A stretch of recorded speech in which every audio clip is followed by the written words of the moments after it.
Here we are, everybody. 'Twas the night before the Game Awards, so everybody knows we're on Thursday nights, usually doing a Wednesday special here. Hope I got the word out fast enough. Meant to tell everybody yesterday, but tweet it out. Let everybody know that we are live. We have a great panel for you guys tonight. I kind of have a little bit of gaming news to kind of melded in with some of the what I think is going to be like old times. And I'll kind of go into the past here with crap for a bit when we used to actually wonder what was going to be shown at some of these award ceremonies and such. There's a lot of rumors out there right now that we're going to see some big stuff tomorrow. I don't know if that's going to be true, but a lot of the big names, right? Would you say Godzilla 2? Godzilla 2 yeah. Coming soon. Yes. Exclusive. But yes, Godzilla.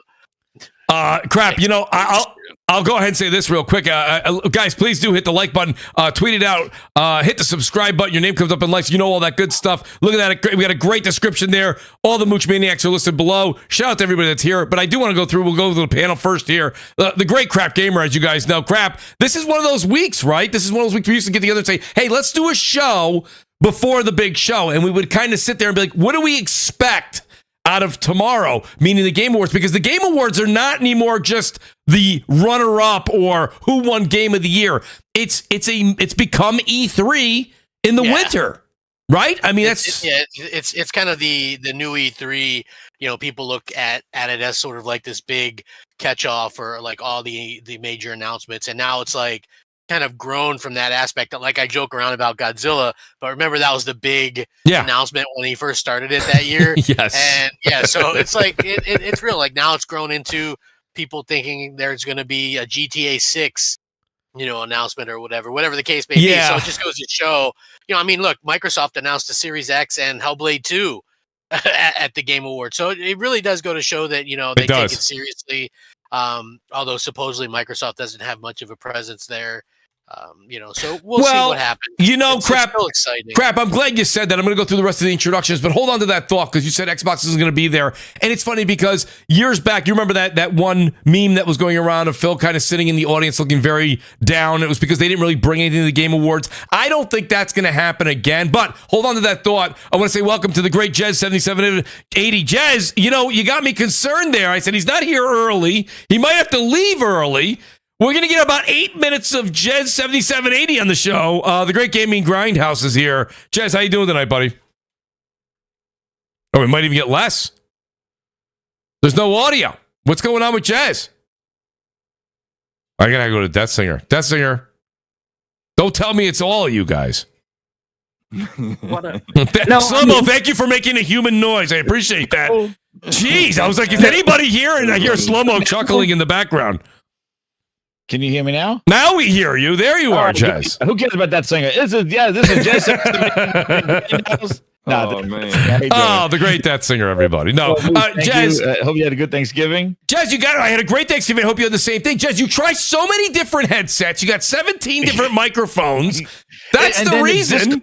It's the difference of this Discord. You can have all the equipment you want, but hate Discord. The software has to work with the hardware. See, that's what happens. I hate it so much. I think I've remedied a bit. It's not 100%. You guys all know that because when you guys talk and I try to chime in, you still hear that I'm muffled. It's a little better, but it's not perfect. And if anybody ever has, and I know they're going to say, so there's StreamYard, and then there's this, and there's that. For some reason, I don't like that. I like using the background and everything that I've got with the great artists that have helped me over the years. Shout out to Rich, by the way, if he's listening. Like some of the great people that have helped me make the design and set here. I don't want to go do StreamYard, but like Discord's horrible. Does Discord have a competitor? Is there anybody else? Is there anybody else? Nope. No, there really isn't. So that being said, you change the output and inputs, and then it like reset it. So it had me going to my other thing. I know there's StreamYard, but StreamYard, it doesn't. I don't know. I don't like StreamYard. I don't like it. Well, it sounds better to me, but it is. Listen, I'm not saying the product isn't good. I just the whole setup. It looks. I don't know. I don't like the look and feel of it as far as the customer, as far as the maybe I'll do a poll. StreamYard's price went up, if I recall correctly. It did. The price is Yeah, I canceled it. I canceled it. There's the free version. There used to be the next lowest tier was $25 a month. I did that for a while, and then I saw I got billed $45. And I said, what the hell? What did I get a new package deal here? And they go, yeah, the price went up for what you were already getting. So I said, no. No way. The great Slow-Mo backslap. Slow-Mo, thanks for being here, buddy. I appreciate you as well. And also letting me know that the audio... I see people in the chat saying, Mooch, the audio's fine. It's not that the audio's not fine. It's really on our end. It's myself and the panel. It's not the audience. The audience, it's crystal clear. But Slow-Mo, how you doing tonight, buddy? Great to have you here. And, it's nice to be able to do a show on a Wednesday because you guys do DPS on Thursday, and it makes it very difficult. Yeah, absolutely. It's good. It's good to be back on CrossFire, back in the house every now and then. Yes, it's good to be back. It's good to see Singer every now and then. He's definitely going to say something crazy tonight. Yes, he is. Just I anticipate. But no. A little awkward doing it on Wednesdays, but that's fine. It is special nights, a special occasion, so we're gonna have a good time. It's funny. We have like this ritual, right? This is what we do. It must be an Italian thing. I don't know. We all do like the same meal every single time I do a podcast. It's just easy. It's quick. We do like burgers, things like that, just simple fries, onion rings, things like that. So we shifted the meal, which would used to be Friday for Crossfire, and then the Thursday. Now we did it today on Wednesday. I'm out of whack. I feel like the weekend is here, and I still got to go to work tomorrow. So this is not a good thing. Shout out to the great Jimmy Harrison. Always good to see you, brothers. I appreciate it. I appreciate all you guys being here too. Little notice and doing a Wednesday night show. The great Death Singer, everybody. Singer, listen, everybody absolutely loves you, Singer. I don't know if you realize this. You must walk around floating. Everyone absolutely adores me, and it's fine. And in comment to what Jez said, bear in mind this is the same guy that thought Concord was going to be the future of PlayStation. Oh, and we saw how that ended up. So I wouldn't take his advice seriously. Who said that? I think you got the wrong. That's the wrong Jez. I honestly don't know if that's true, but I'll leave that up to you. I'm pushing the narrative. Is that the wrong Jez? Jez? I'm not sure. What are you talking about? That's saying you're drinking too much. We got to get him drinking. That's what we need to do. Oh, no, I gave that up years ago. I know you did, but, listen. No one likes a quitter, Death Singer. Nonetheless. Hey, I mean, I appreciate it because, Well, that's why you're late gaming. I was just saying this before the show went live, if you guys remember from last week. We start the show, 7 o'clock. I go, where the hell's Death Singer? And we're friends on Steam. I see the little thing pop up in the corner of the computer. Death Singer has started Marvel Rivals. I'm like, he knows I can see that. But I do, but I also know it's launch day. You know what I mean? It's the same thing when it's late. Listen, I know Slow-Mo or Forte gets home late on Thursdays. He's working. He's got this and that. But I'll still see him playing Destiny 2 every once in a while, Slow-Mo, while we're doing the show. And I'm like, Forte, really? Get on the show. Of Still playing course. Destiny 2. Oh my gosh. Yeah, of course. The great gaming forte, everybody. Right. Well, listen, while we have Jez7780 here, I did want to talk about this before we get into the Game Awards. Guys, please, by the way, hit the like button. I don't say that enough. Tweet it out. Let people know that we are live. Jez, let me go to you here because I know Crap's been playing it. You've been playing it. I don't know if Slow-Mo or Death Singer have. I have not started it yet for reasons, but we'll get into that. Jez, what do you think? You were saying we had Janky Jones and you were making fun of Indiana, but now I'm hearing you may like it. I don't know. What do you think? So let me tell you. So I played it on when it came out. So I was playing it. I have to say the production, and the presentation, it's really good. Very good there. The voice acting, the mocap. It is really done really well, and fans of Indiana Jones is basically basically another movie on the screen. Like they've done such a great job. Also, too, it looks a lot better than what it looked like as we were seeing the trailers, the trailers and stuff. Because I think the trailers definitely highlight the cinematics, but the actual environments and stuff are really, really detailed and really good. So I have to say, that was the thing that took me by surprise. Like when you boot it up and it basically has you in the third person, you see him, and then it goes into first person, which that's one of the challenge, the issues that I had with it so far. Yeah. But the way the load screen happens, you're there and you just hit start and it just goes right into your Jones, you're in it. And the opening level is really cool with the forest and stuff. I have to say, the environments look friggin' good. They did a phenomenal job on the environments, the details and stuff of the visuals. Where it goes into a bit of the jank, I feel, is definitely with the AI. I think for a game that's really built for type of sneaking around, and that's kind of the main element. If you're sneaking around trying to get into behind scenes and disguises and things like that. When you've had games like Hitman and things like that, where you could try to, where there's a whole very, very heightened element of AI, where they detect you to kind of look in and stuff like that. This one is very simplistic, and that's where I think some of the AI, it really is there. I even tried putting it on hard to see if the AI became smarter. It didn't. It actually, all it does is really just gives you less stamina, and also they just hit harder and take away more energy. It's harder to kill them. So you basically don't want to get detected, because one of the things that it has the stamina meter.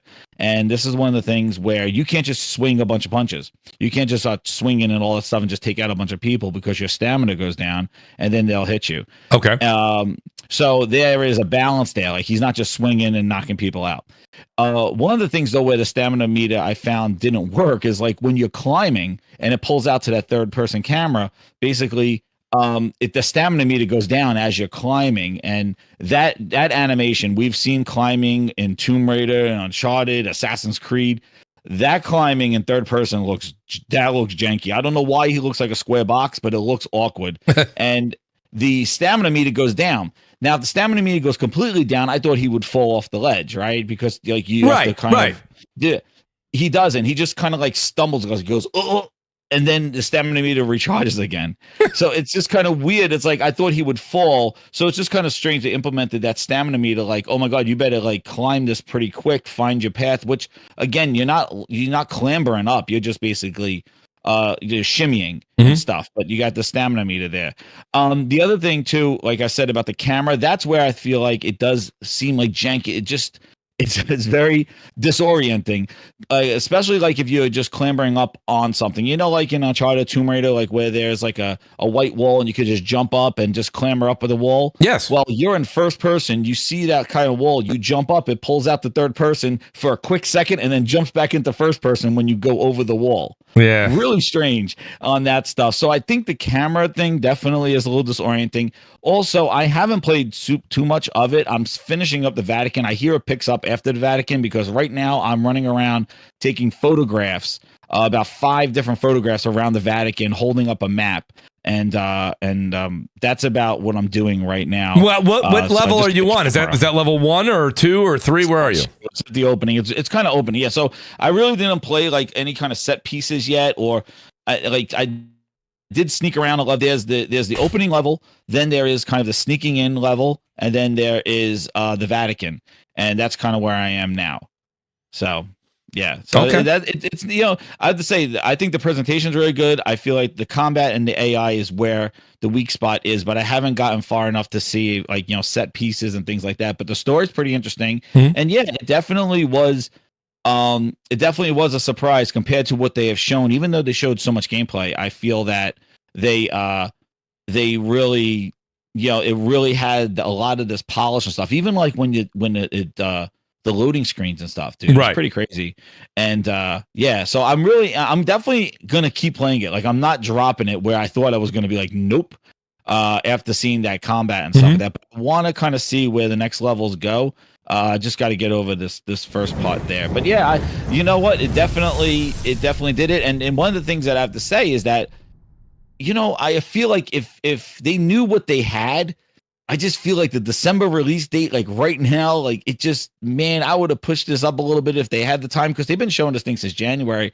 Maybe, why not bring it up a little bit? You're right. Bring it up a little bit and make it eligible for a Game of the Year nomination. Is that where you're going with this, Jez? That's what I'm saying. Like if they knew they had this, probably, I don't think it had time. Because if you look at that PC release, for a long time, dude, like since January, they've been showing a lot of it.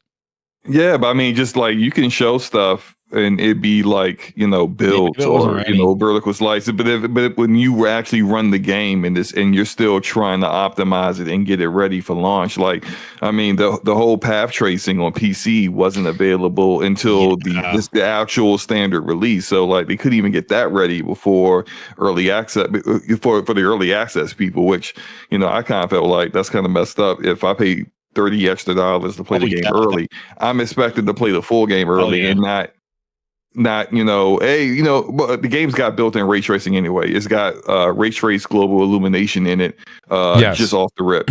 So it's in there. So on the console, it's on PC. But then the whole path tracing aspect, like that's if I own a 4080 Super, so I would like to get the most use out of it possible. So if you're gonna put path tracing in the game, I'd like to be able to see what that looks like. Even though I put this game, performance. So when you turn that I mean, I haven't played it yet. I haven't installed. And I've been grinding in Metal 4 because I'm trying to beat Metal 4 before tomorrow, right, Forte? So I haven't really been playing. I mean, I've been playing other multiplayer games, but I haven't been playing like another single player experience yet. So I'm gonna play that after I get done with this. But it really wasn't like, I like machine games and I like the stuff they've done in the past. I love the last two Wolfenstein games, not Youngblood. Right. That wasn't like like a real Wolfenstein game, really. But like the kind of those games are not like this. This is more of something that you would expect from like Arcane Leon, where they do immersive sim games. And I'm not a stealth guy. If you want to call me bunga slow mo, cool. It's paced, like, and like you and everything is a very a control. Like if you have like spider webs, like you put your hand out and then you say press right to like on the stick to move the webs out of the way, like to finish the animation.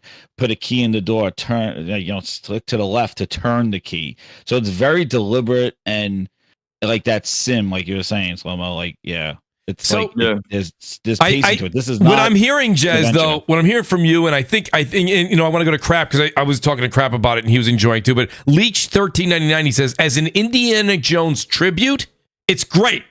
He says, as a game, I get that. Not so much. So far, I agree, and I think that's where a lot of people are happy with what it is. Like it's really faithful to the IP, which is really good because we've seen some cash grabs on IPs and kind of this, but I think the presentation, the story, the capture, motion capture, again, the gameplay seems to be where I feel the jank's still there.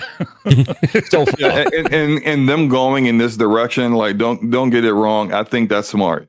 If you because of the kind of like it wouldn't make sense to kind of make this like Indiana Jones skin, but this Wolfenstein, as the foundation of the game. That wouldn't make sense for the kind of IP it is. That's not kind of like what you expect from Indiana Jones. So it makes sense they made it an immersive sim. I do kind of wish it was still just straight third person because for those kind of games. That's what I would prefer. The actual direction I would prefer to play it. But I mean, regardless of that, it ain't really my jam in any way. So I'm not on the side of like, well, they should have did this, they should have did that, because I probably wasn't going to play it to completion regardless. I will play it, but probably not all the way through, because it's just not my kind of title. But I think a lot more people would be interested, and is reviewing great, and that's all. That's great. I don't know how sales is going to be, but I feel a lot more people would be interested if they could see indie all the time, and not just in transitioning, like going up a ladder,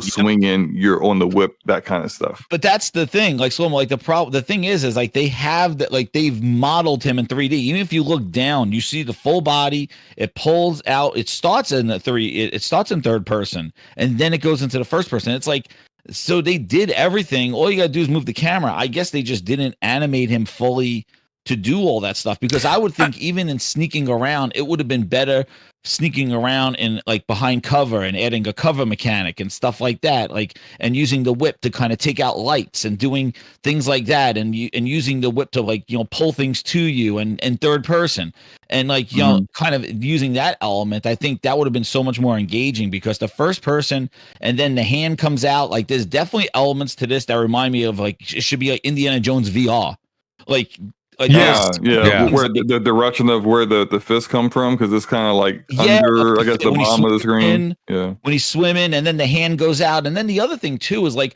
a lot of the elements of the game that you need everything glows.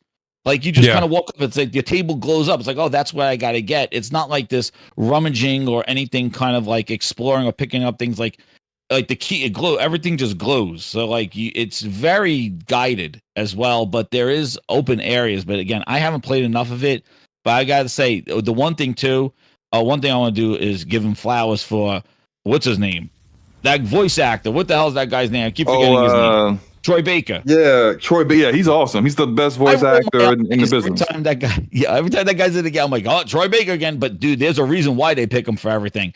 Guys, he's the best. Incredible. Yeah.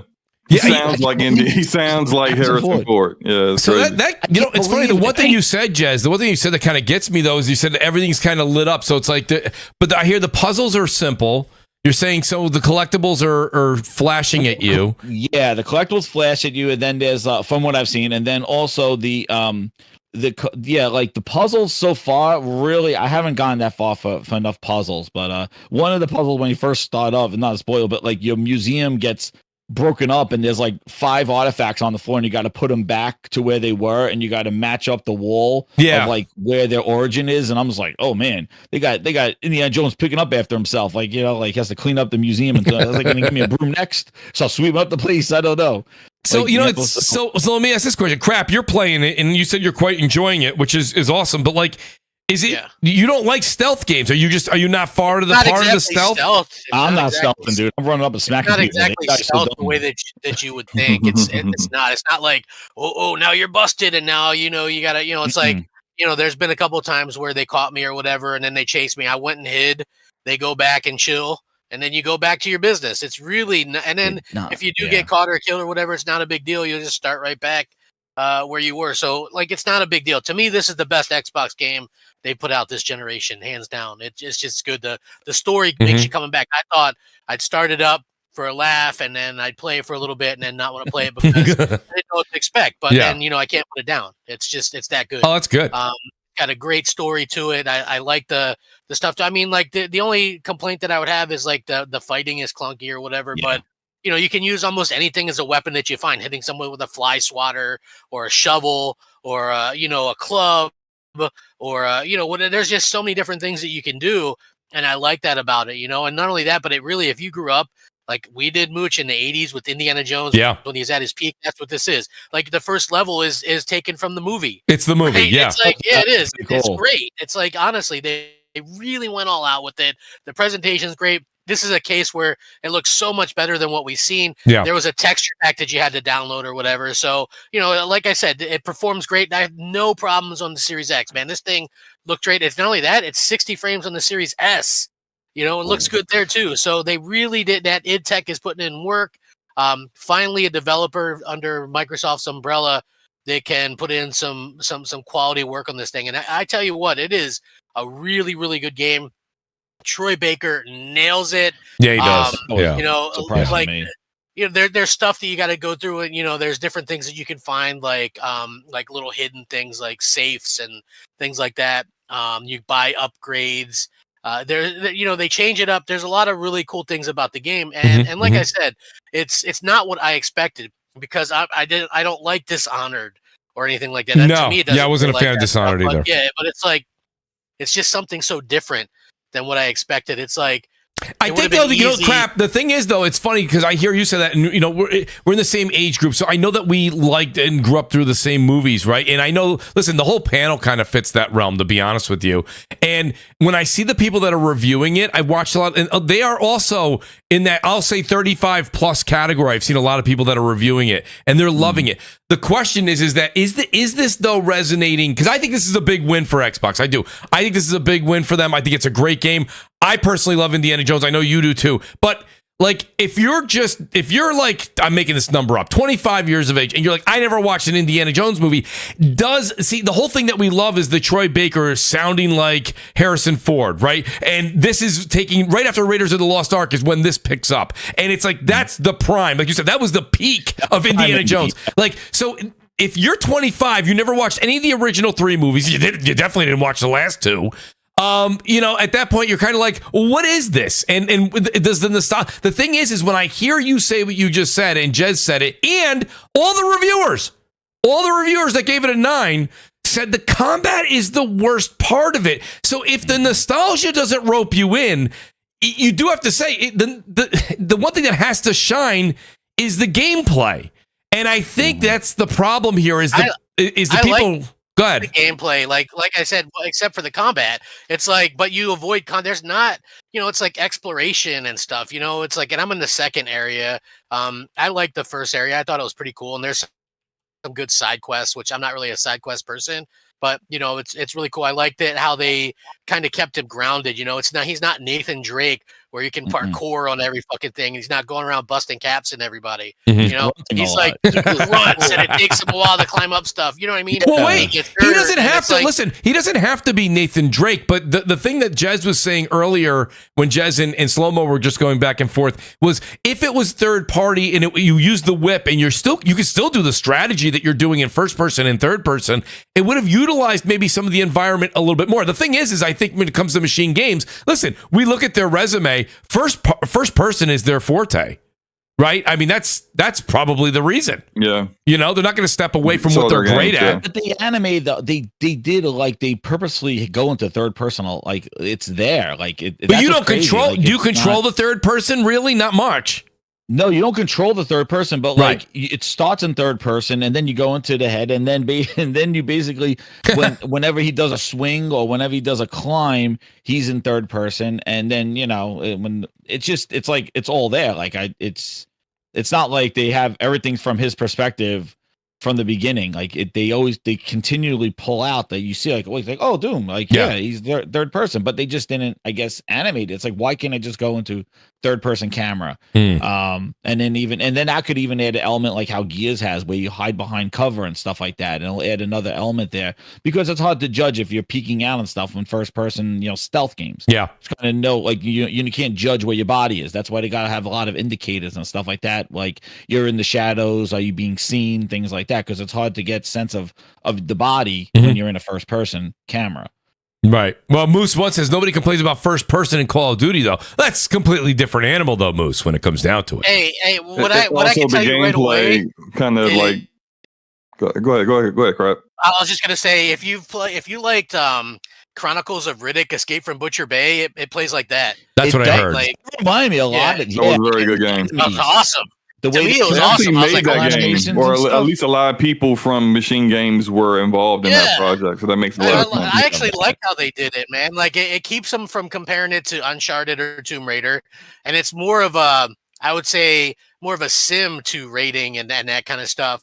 And I like that about it. You know, it's grounded so far, and like I said, I'm surprised by it. I wasn't expecting, you know, to go in there and like it. And then, you know, I was going to wait and see what reviewers said, like I do with most Xbox games, to see, you know, how they're kind of, gonna how they're faring. Yeah. Not gonna, yeah, you know, and so everybody's like, oh, you know, it's really good. It's faithful to the movies, and you know, they did a good job with this and that, and that's what I wanted to hear. You know, I didn't want to see him, you know, make Indiana Jones turn him into a punk or whatever. I mean, he has his foils, you know, in the movies even, you know, sometimes he's bumbling, and that's fine, but just don't make him a loser like the new movie did, you know? No, I think you gotta make him the hero, and that's what they did. The new movie. So, no, I haven't even seen it. Yeah, I didn't even see the new one.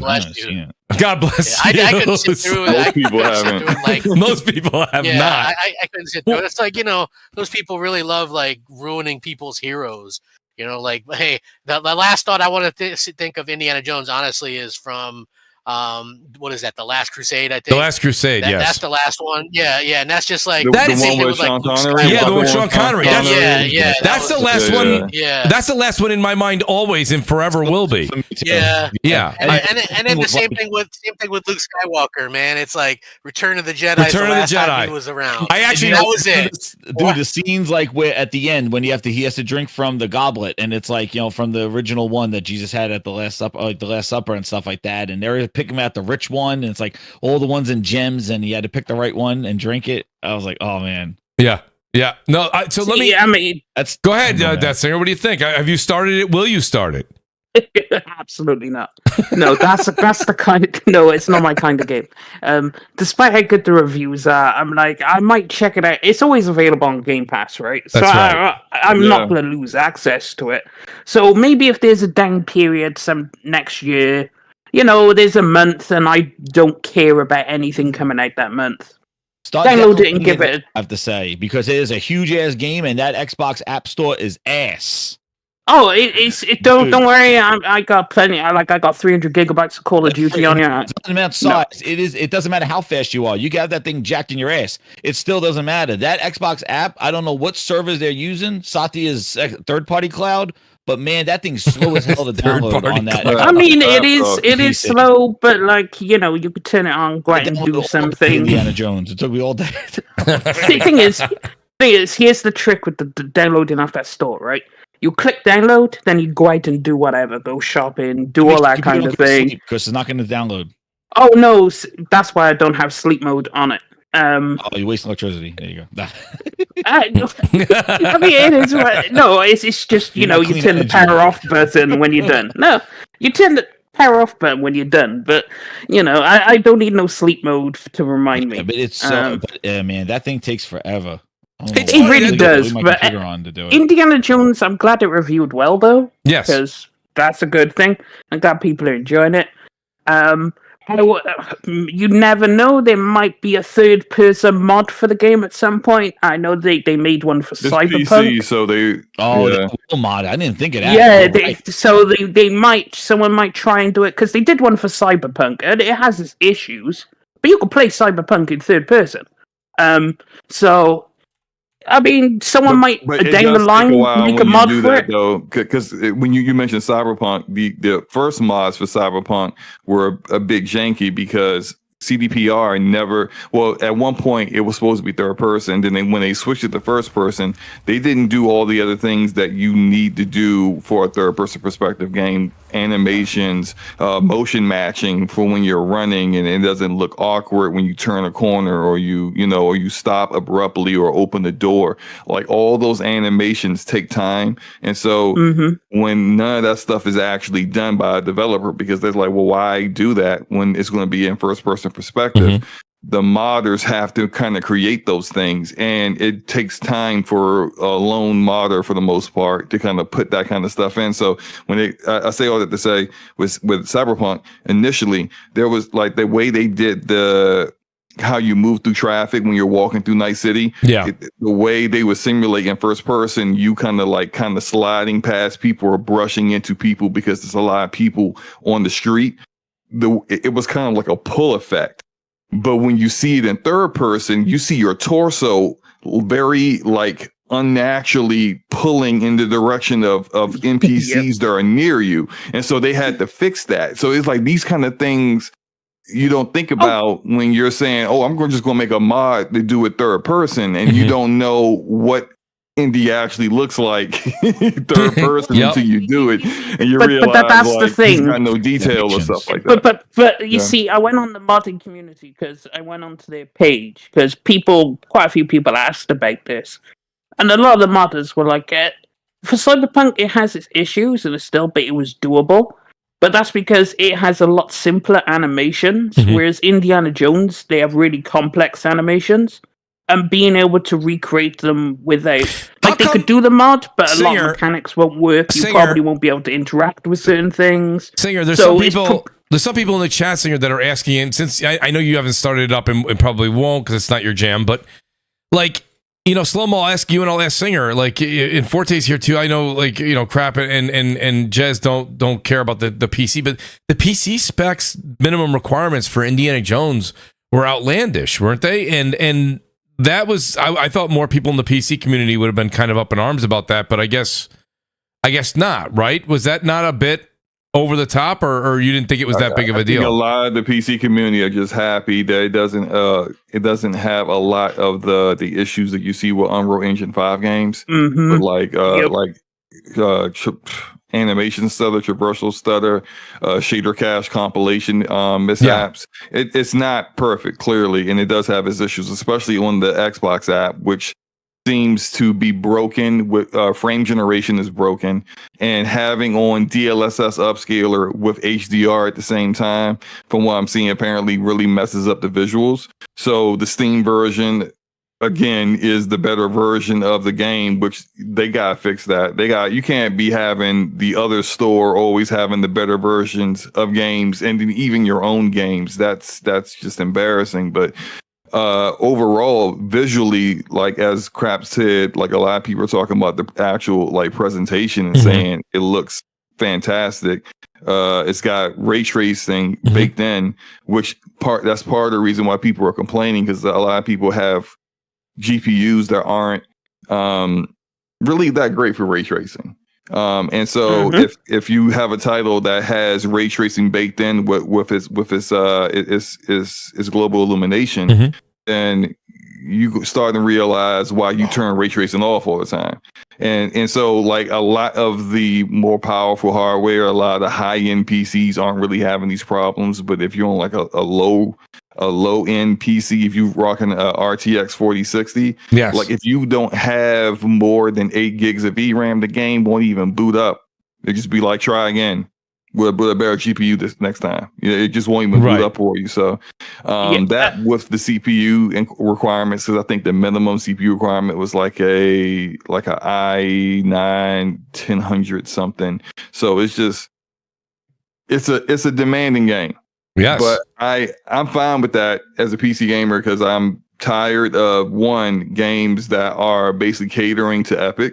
And two, I'm tired of games where Unreal Engine, assuming Unreal Engine games out there, period, and all the issues that Epic has with Unreal Engine becomes everyone else's issue because they're using their game engine. And so this is using id Tech. I think hopefully this will tell Xbox, maybe we shouldn't be so beholden to Epic and Unreal Engine, because literally half of our developers use it. Yeah. We have actual in-house game engines that we can use that's better. And we just got to teach our developers to use those things. Of course, you got 343 that has contractor issues that kind of forcing them into Unreal, but not everyone else has that problem. It's a very minority amount of developers there that have that issue. They should be using id Tech and other game engines more. So let me ask you guys a question here when it comes to Indiana Jones. And Destiny, we can go back to the PC requirements in a second. I did want to ask you guys, because, Crap had said, hey, Mooch, I'm shocked you don't have this in the topics. And I do. I worded it a little different instead of just saying what Matt Booty had said in an interview. But I want to ask you guys a question. He says, we want to make sure that there's a great experience for our Xbox players, and that the gap between when it becomes available on PlayStation, in parentheses, is as much a production decision as it is anything else. This is a game that was in production before we acquired Bethesda even. What my question with what Matt Booty said and how he says it's going to be a game-by-game basis, we all know that. We've been talking about that since February, if not longer. Like, the situation here when it comes down to it is, I guess I'll start here with Forte, because, you're in the business. A lot of people think that this might have done a little bit better if it released day and date on both. Now, maybe that maybe for the port or for the technological side, that was not possible. And by the way, if that's the case, that's the case, period. But just in general, a game like this probably would have, if they're going to release it on PS5 anyways, if they weren't, I would be like, I wouldn't even bring this up. But like, if they're going to release it and they've announced it, it'd be better to just have this big campaign push for Indiana Jones across all the platforms that they intend to make money on, right? Because let's talk about Microsoft and them making money. Why didn't they do that? Because now when this thing comes out in the spring, sure, well, there'll be like a minor push, but 2025 is saturated. I mean, Slow-Mo, I'm glad you're on the show tonight because I know me and you will be seated for Borderlands 4. Absolutely. Right? So, Forte, my question for you is was this a smart move to do a staggered release?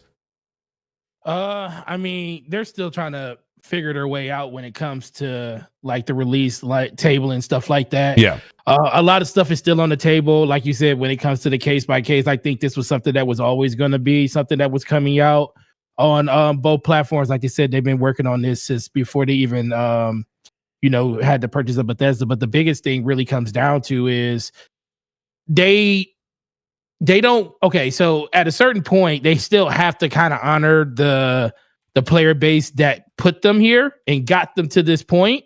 And they have to like still say like, what's the benefits that you get for being on an Xbox? And, the biggest thing is the benefit of, Game Pass and everything like that. And, some games come day and date, but it looks like a lot of the bigger games are probably going to be a staggered release, even if it's 3 months or something like that. But the biggest thing also comes back, if the game is good, it's going to do well. Mm-hmm. It just happens to be right now, you're looking at February and you're looking at March and there's a lot of games coming out. You also got a console that could be getting announced around that same time when it comes to the Switch 2. That's right. So there's a lot of things that could happen in February, but they can only deal with the things that they actually know. They don't know what Nintendo's timeline is. They don't know that. I mean, they know some of the third-party developers what their timelines are because they're releasing games on their platforms, or at least the ones that are. So they know what that timeline looks like. But at a certain point, like I said, if the game's good, it's going to do okay. It's going to do okay because it's more people on PlayStation than there is on Xbox. So people that want to play Indiana Jones, they're not going to go out and spend $500 or $600 on an Xbox to do it if they don't have to. Mm-hmm. And if it's only a 3-month wait, why do it? Yeah. But everything's an Xbox, isn't it? Yeah. So you could also anybody play who's interested, they could play it. They could play it on their smartwatch if they wanted to. That's right. Yeah. So the biggest thing comes back to if you don't have a high-end PC or a PC gamer, and you just have a console and a PlayStation, then I think there's a decent amount of people out there that if they're interested in Indiana Jones, they'll just pick it up in February when it comes out. That's kind of how I look at it on that. But I do understand the whole point of why not do a simultaneous release. But that also goes back to the conversation on like with PlayStation, like why don't they do the same thing with PC? But it's because they want to double dip. Mm-hmm. You get people, inside your own ecosystem excited. The only problem with Xbox's ecosystem, most people don't buy games unless it's on the PC platform. Mm-hmm. You're really leaning into what PlayStation's doing when it comes to like their ecosystem, when it comes to like paid games and stuff at that point. So wait a second. So are you, Forte, are you seeing sales when it comes to Indiana Jones? What do we have?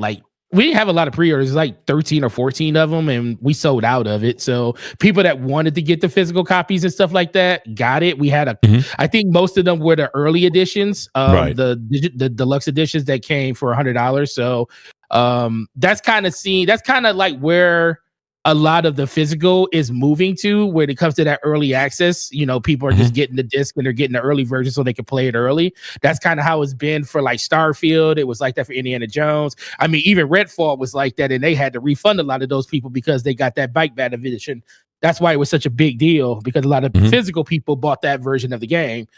So that's kind of where it is. I just think with Xbox, I mean, they're not releasing, for what I know of, they're not releasing a physical copy of Avowed. It's going to be digital only. So, it seems like they're even doing that when it comes to like physical releases on a game by game basis, and then just gonna like I said, supplement a lot of their spending, or not spending, a lot of their monetization when it comes to sold games to Steam and the PlayStation platform, and then the few games that release on Nintendo. So, but the game is good. I like it a lot. I put like 4. I just finished the Vatican yesterday, and there was parts of the game where I was like just looking at the screen, and I was like, this is like a movie.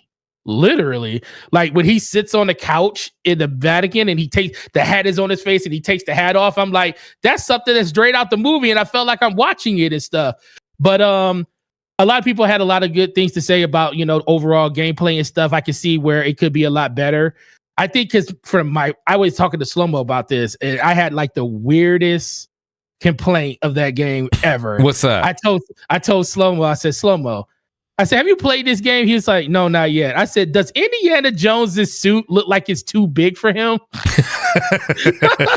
was like, at the beginning of the game, I was like, it seems like his suit is too big. And then I was looking at Brody, and I said, Brody's look like he's like tailor-made, cut up and stuff. It looks like it looks like Indiana just threw on a suit that looks like 2 sizes too big, and he's like literally swimming in it. Yeah. But then when he put the leather jacket on and stuff, then it was like, okay, then it was all right. I was gonna say maybe that was in it when he was in his when he was in the office, his office clothes. When he got attacked by Candyman, basically.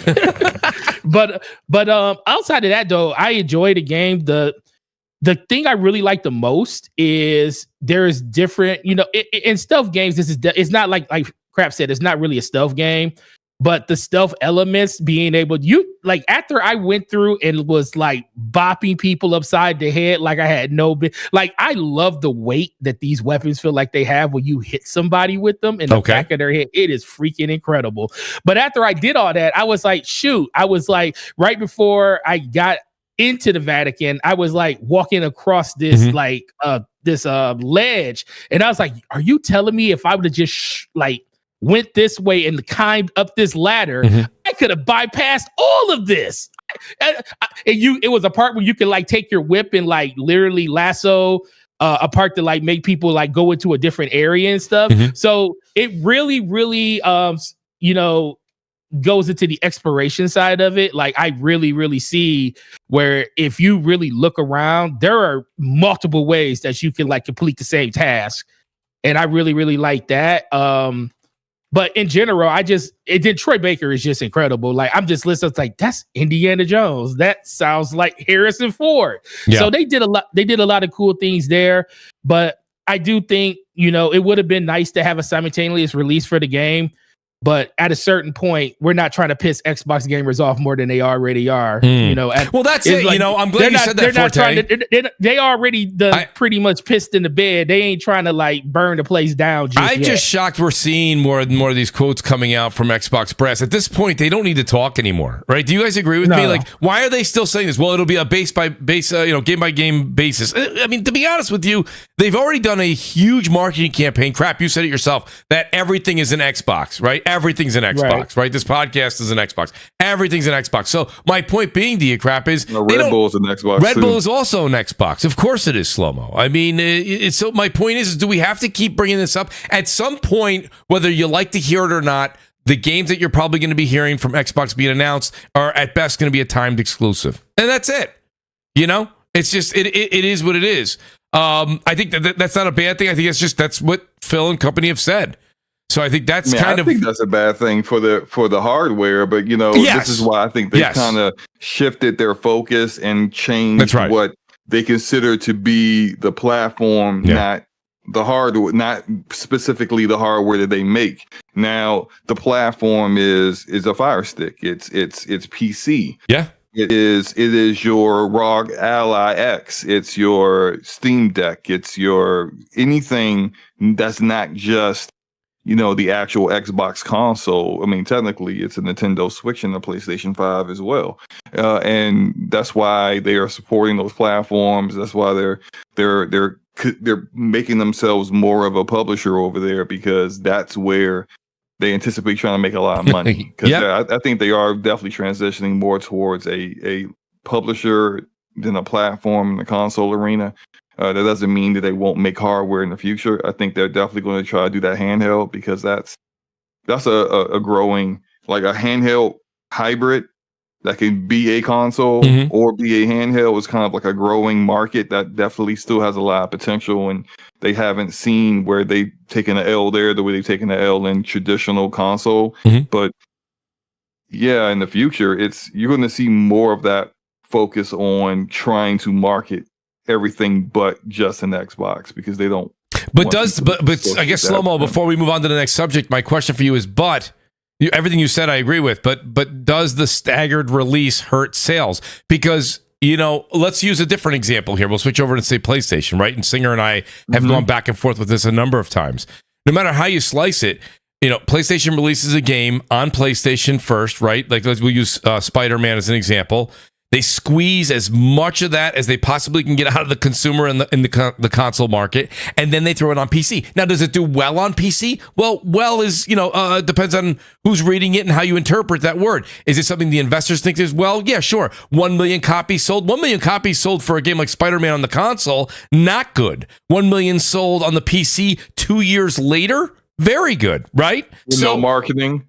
With no marketing, no fanfare, no build nothing, right? But when you look at the numbers here, and I don't have them. I saw the numbers from concurrent players that were on Steam playing Indiana Jones. The number was a little low, right? It was on the lower side. Let's be honest. And then when you look at sales, I don't know if you guys think Indiana the same number that was like before the official launch, because I was going by after the official launch, because before the official launch, if you saw the numbers that were being reported on like Friday or Saturday of last week, it was they were somewhere in the 6,000, 5,000. Then I saw upwards of like 20,000, 25,000 after launch. So my point being, and I don't even know, guys in the chat, please correct me if I'm wrong. If there was a day where it hit higher, please let me know. I'm just saying that's what I saw. I have no problem catching up. But what I'm saying to you is that's it, right? So that's the big shot when it comes out. So there it is, So at the end of the day, what happens now with PlayStation? When PlayStation, it's not going to sell 10 million on PlayStation. It's not going to sell 2 million on PlayStation. Not even sell 1 million on PlayStation. You know what I mean? So I'm wondering if this concept is going to go from case by case basis to nope. Once we have our handheld out there, we're going to do handheld, PlayStation, PC, Xbox, anything in the world that will allow us to sell it on it. Boom, you're getting that the same day, and push that out there and let that legitimately sell as many copies as possible. That's what I'm thinking. Well, I'll tell you this: as long as they have Game Pass as a vehicle, that doesn't matter to them, because if that was the case, they would separate the day and date from Game Pass. To them, it seems like just having the active player base and user base, right, it's good enough for them at the beginning, and then they can subsidize the game over the course of the next 6 months when it hits other platforms. Because if that was really a thing that they cared about, then day and date would have disappeared a long time ago. Yeah. Well, now they're too far. When you swim too far out into the Atlantic, you're like, well, you're like, we'll turn around. Forte, we'll turn around if we feel it's too far. But then we keep talking each other into going further and further. At this point, we're just going to make our way over to Wales and visit that singer. Right. So that's. I was about to say something that was inappropriate, so I'm just gonna keep it to myself. It's a particular game with a tip that people play sometimes, and you already know where it's going. And, and it's not the tip. So look, they even when they were saying, it's just 4 games, or just testing things out. I mean, it's for Indiana Jones to be on PlayStation 3 months after the launch of the game. You had that game in development on PlayStation. That's right. When you said it was just 4 games, and Indiana Jones and Starfield isn't one of the games that we're planning on right now. I'm like, yes, you are, because you're now that we know for a fact that you actually had that in development, because it's just that's how development works. You can't do a port to PlayStation in 5 minutes. It's not possible. So it's going to be more games, and even though Matt Booty may say case by case basis, but I mean, I don't know how many times we've seen people say case by case basis, and then it ends up. I want to know what Sadia said that they wanted to be. Sadia said, "Get it out there day and date." Probably. Shout out to J Hart RIC says, "I don't know why people are upset about PlayStation a la carte sales when any PlayStation gamer can already play on their phone, PC, tablet, TV, Fire Stick, or fridge. Shout out to Jay. By the way, Archwar Angel, I did see your super chat. I'll get to that in 1 second. Guys, thank you for the super chats. I appreciate it. Let's get into this here for a second. I'm going to get into the Game Awards because, we were just talking about what we can expect, what we're going to hear, and me and Crap were talking a little before the show, and then, just at the beginning of the show about what before we even get into the game of the year, I can't believe this, but I'm more excited about what these announcements are going to be. And that Jeff Keighley's going to wait 3.5 hours until he announces the big things that we're hearing from Bloomberg and a couple of the other people that say there's 2 big surprises tomorrow. That's not happening at 8:15 p.m. Eastern, folks. Okay, that's happening probably around 11:30 at night Eastern time. So if you happen to be out, you happen to be at a holiday party, whether it be for work or socializing, listen, I say watch the whole show, but you're not going to miss the big surprise. Big surprise is going to be at the end. But I mean, when it comes down to it, Crap, I'll start with you on this. Crap, what do you think when it comes down to it? By the way, Arch4 Angel, he says, let me just see the super chat. Hey, Mooch, hey guys, who's stoked for the Game Awards tomorrow? This guy. But Crap, I'll tell, and we'll get into the Game Awards, Archwar Angel, in a second. Why I like the Game Awards. I've said this every year. I'll still stick to it. Crap, do you expect these 2 big announcements? Do you expect one of them to come from Xbox? I don't know. Crap probably stepped away and got a large pizza with pepperoni, mushrooms. Maybe that's just what I want to order after. Maybe that's what I want to order right after the show. I don't know about that, but. Well, he's like, get a meat lover's pizza. What do you think? I mean, what do you think, Slow-Mo? I mean, can we expect something from Xbox? Are these going to be PlayStation, Nintendo? Where do you expect? There's 2 big ones reported, right? Yeah. Remember was it 2019 when they showed Hellblade and they showed Xbox Series X? That was 2019, yeah.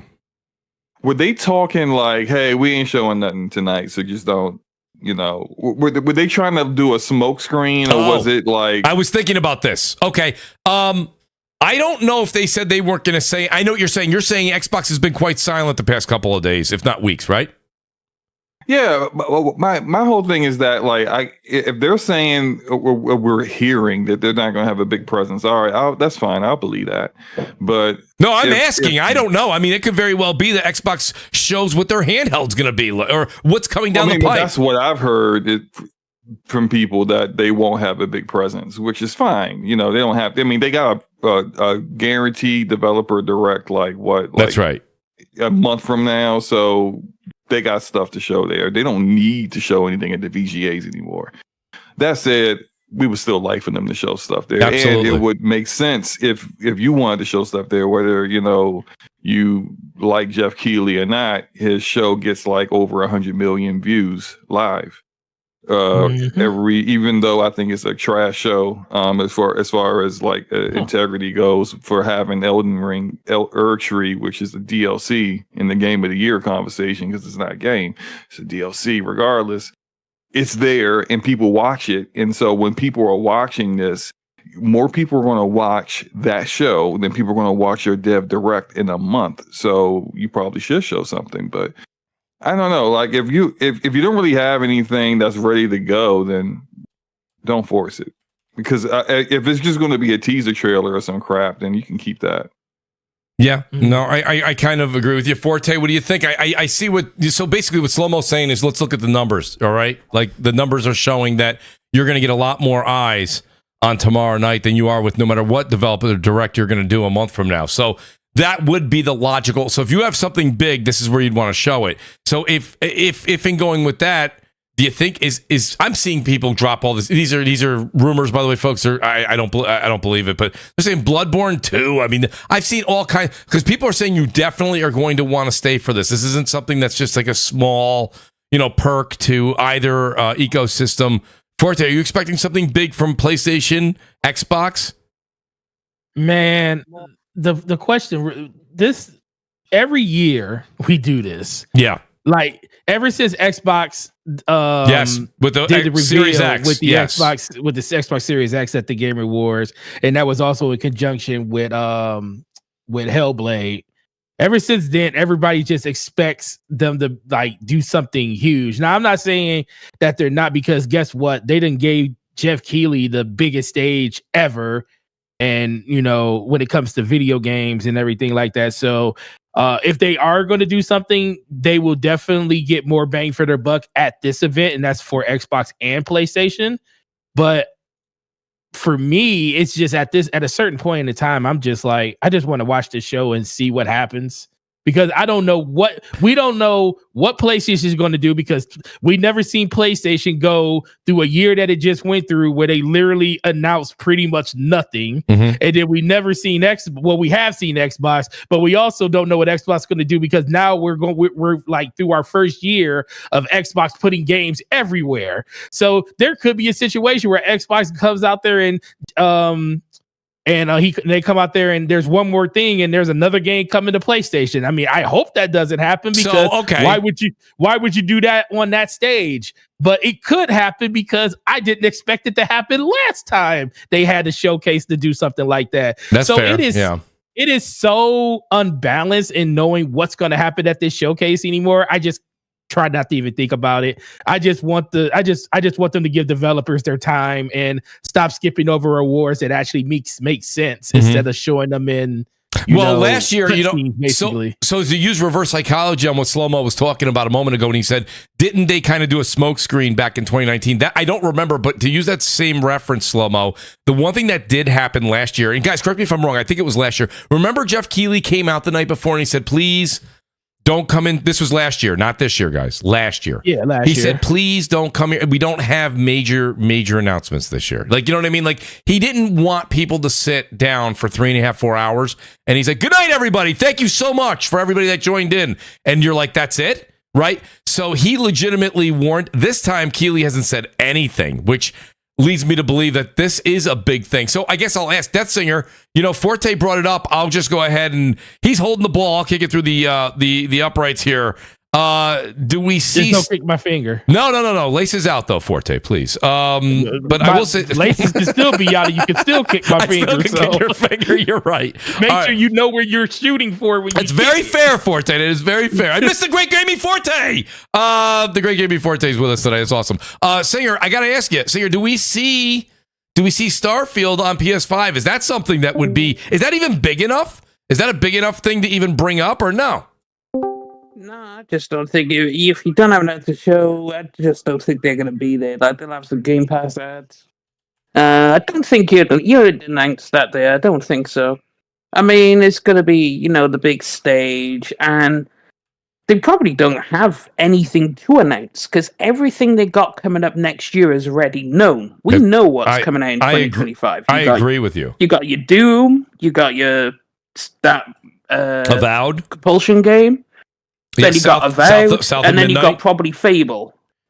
So if they do show anything, it might be another snippet of Fable, but I mean, you've already shown off Avowed like 1 million times. You can't show that anymore. You can't show Doom, really, because you've already shown off the gameplay and all that, so it's kind of like them missing it is not really a big deal, because I'm there for new game announcements, and I don't care where they're from, and I think the big one will be GTA 6 actual gameplay.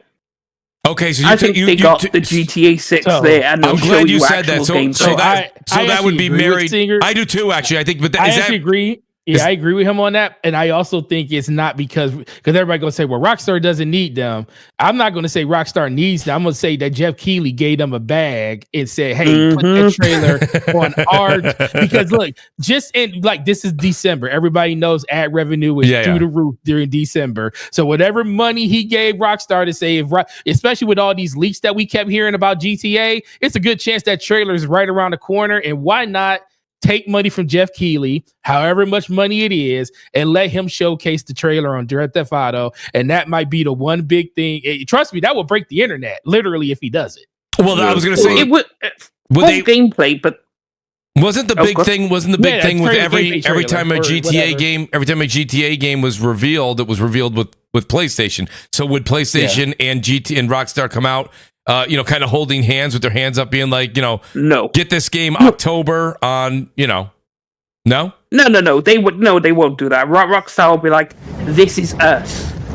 Because they'll be like, this is us. This is bigger than PlayStation. This is bigger than all of them. It's like we are the big boy in the room. So our trailer will be Rockstar. It might say at the end, it'll say the platforms it's coming to. So it'll be Xbox and PlayStation. Sure. And then it'll probably say PC later or something like that, as they always do. But that's right. Yeah, I don't think a PlayStation would have any touch on that because they'd want it to be, I am Rockstar. This is me. Come look at my game. I think they'd want to keep it showing. Skeptical that we'll see GTA 6 though, just because really all the words that we're hearing now about that game is that if it makes 2025, it's coming in hot. That really probably needs to be delayed to 2026. Will you really show gameplay if you're like not quite, like possibly not even ready to come out next year? I mean, even though it's going to be up for most anticipated game and whatnot, it's definitely, that's probably the most guaranteed slam dunk win out of any game that's nominated for anything at the award show. But if you're barely going to make it for 2025, I don't see how. Like I'm just trying to remember with like Red Dead 2. If I recall, Red Dead 2 was shown a few months, like gameplay or so was like a few months before it came out. So right, I don't know. I mean, like that was a few years ago. That was like 5 years ago. But who knows, man? I just kind of feel like it would be a little weird for Rockstar of all people to show gameplay at this point. So it's funny because we kind of hit both. So Slow-mo, we hit both ends of the spectrum. Then you're saying GTA 6 way too big for this event. Okay, doesn't need it. I saw an article saying that the less that they advertise it, the more advertising they're actually doing for the game. I know that sounds ridiculous, but I agree with that. It was a very. I think it holds water. When has Rockstar been at any like E3 or anything? They don't need them. They don't need them. You know, they do their own thing because to put together a trailer, you got to take people off the game. You know, so it's like I just don't see it happening. I actually think that game's going to get delayed into 2026. And you know, so I think that they'll probably when they show the next trailer, they'll be like, "Here's what you can look forward to in 2026." You know, I think that it's like an impossible thing to you know to really kind of top what people are expecting with it. To be honest with you, well, crap. What is it going to be though? Look, I was asking earlier. What is it that we hit both ends of the spectrum? Okay, so Rockstar too big, doesn't need it. Got it. Not a problem. Yeah. We also said, would the announcements be that Starfield or another game, Forza Horizon 5, comes to PS5? And some people were like, nah, that's too small. Like, who cares, right? So what? Yeah, I mean, it's years later. That's not going to like melt faces or anything. Right. We're going to be like, who cares? You know? So what's the news that people are saying it's must like a brand stick new around thing that you haven't seen yet? What if that Elden Ring developer has a new game? So it's too early for that. Way too early for Miyazaki to be there. They announce stuff all the time. A lot of times, game announcements are really recruitment announcements. So remember last year was Blade, and that game didn't even start production. Right. You know, it was just them just trying to say, "Hey, we're working on Blade. Hey, if you want to work for us, you know, we're working on Blade." Yeah. Well, I remember because everybody was excited about Blade last year, right? And then they don't announce that it's an Xbox exclusive or even put Xbox on the trailer. Yeah. And then it went from being like this big announcement to like working against Xbox. Okay, so then I'll go another avenue with you guys. I'm seeing it in the chat. It's in my notes. The new Naughty Dog, their new IP. Does that hold water? Yeah, that's possible. Yeah. Okay. You see. Yeah. The thing is, it's like the reason I say GTA 6 there because we know it's 10 years out. Like the time between Red Dead 1 and 2 was 8 years. The time between they have a skeleton crew. They've had a skeleton crew on GTA 5 for a while. All they have to do is look after the live service aspect of GTA, right? Mm-hmm. And you can have a skeleton crew on that. Like Rockstar's massive. So if they're all focused on it, I could see it being there because they just want to get because they've already done their own announcement. They'll put a trailer up and be like, "Oh yeah, here's some gameplay," or even they'll do a trailer to advertise their own event at Jeff Keighley's show, and they will do that, and they'll know they'll get away with it because what's Jeff gonna say? No, you can't do that. Exactly. No. Hey, some people are forgetting Nintendo in the mix, right? What if Nintendo has something to show? A new Mario game. No, they're saving it for next year when they release their new console. I think that's the thing. So unless it's a Switch announcement, what if it is? Yeah. bum, bum, bum. I mean, listen, hey, you know, it probably holds weight that it's Naughty Dog's game. Remember how the Game Awards before it was Jeff Keighley's? I think they were the ones that did The Last of Us. Remember? Yeah. That was on the Game Awards. I think that was when it was a Spike TV Game Awards or whatever. Yeah, I know what you mean. Yeah. And the Summerfest showed factions to concept art as the one more thing. Yes, that one the year. one more I was thing. like, good grief. If the one more thing is fucking old Xbox games going elsewhere, that's a shitty one more thing. I don't think that'll be it. Or actually, what if it's not Naughty Dog's next game and it's the game Cory Barlog's been working on? Because he hasn't been working on God of War. Yeah. Yeah, Santa Monica's other game. Yep. Mhm. Because we know it's not going to be a God of War, and he's been cooking for a while. A long time now. So- He didn't direct Ragnarok because he was working on this other game. Yeah, so Exactly. He's 4 That could be years. it. He's 4 years, and these are all percolating. These studios at Sony. So I think, and listen, when everyone pays attention to the quarterly reports, but they don't pay attention to the quarterly reports. So we look at the numbers to see how everyone's doing, but you can see that the CFO, I believe, was in his last report was saying you're not going to see new IP start to come out until first quarter 2025, and here we are. Or second quarter, I think, because their fiscal year runs differently than ours. So I think that here we are. We're approaching that side, and it was the same thing that happened with the PS4. It was the latter half of the PS4 that has let me strike that. The majority of the memorable games from last generation. So I think that we might see something from Corey. I think the Naughty Dog thing is really overdue, especially with all the bad press they've gotten over the past 2 years and all they've really given a remaster. They really need a good show. And to have, like you were saying, Slow-Mo, roughly 100 million eyes, maybe if it's not that night, it's over the course of the week. That's an unbelievable amount of press. I think that would stand to help them out quite a bit. Jez, you're back. What do you think, Jez? What's the big announcements that we can hear? So far, we've said Naughty Dog, new IP, of course, Cory Barlog. We said, would we see maybe GTA 6? We thought that was on the higher side. That probably wouldn't happen. And then games like Starfield, games like Forza Horizon 5 coming to PlayStation. Too low. That's Twitter. So. That's Twitter phenomena. That's not Game Awards newsworthy right now. I don't think that's I don't think any a port is that was something for the Gamescom, which again he made something out of that. That was really just a showcase. Yeah, and he made a show out of that thing. So yeah, those kind of things I don't feel would be there. Will be there as a big announcer, because I've been seeing what they've been saying on the internet. I think Jason Schreier said it today that something like two huge announcements or something like that could drop for this year that may be coming out for 2026. I don't think, first off, I don't think GTA 6 would be there. I was listening a little bit and you're saying, I heard on the delay that it's too big to be. Yeah, I don't think they need a show. They will just show it when they're ready. And if it did get pushed to 2026, showing it now, I don't think would do it.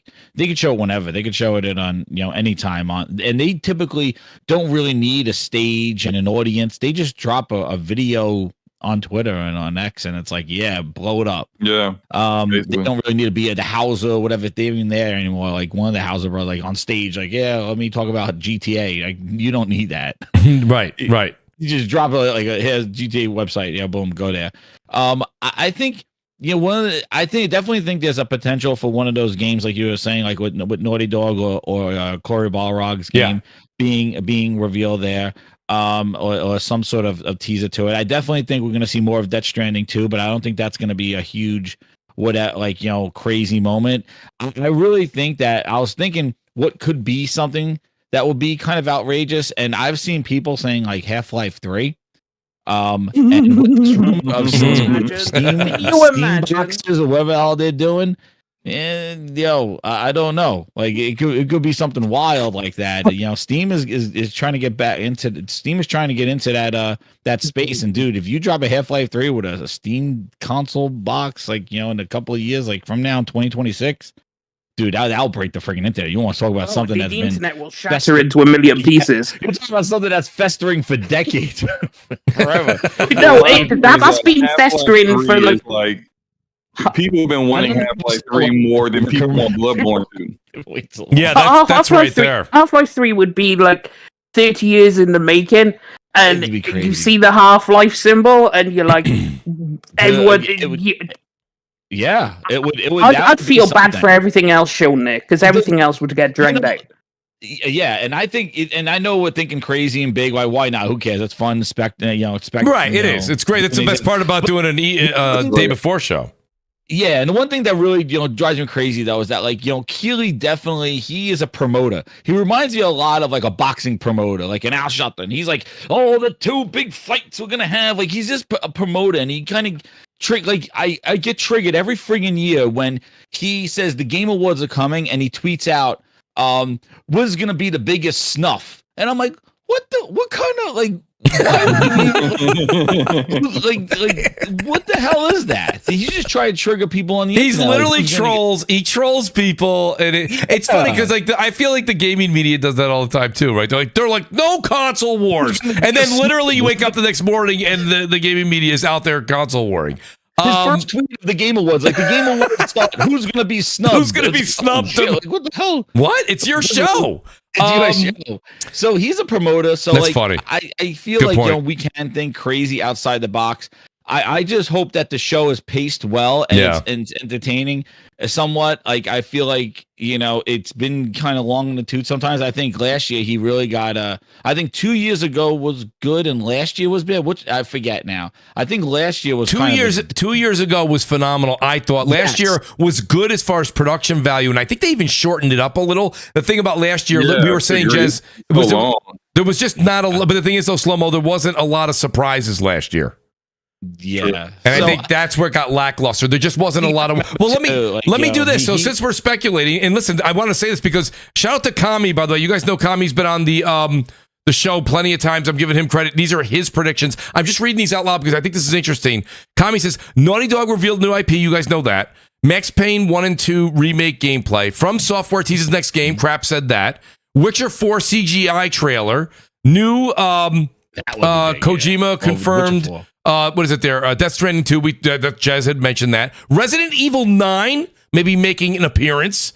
IO Entertainment doing their Project 007 game. The new Doom. I don't think the new Doom would be one of the big wows. We know that's coming.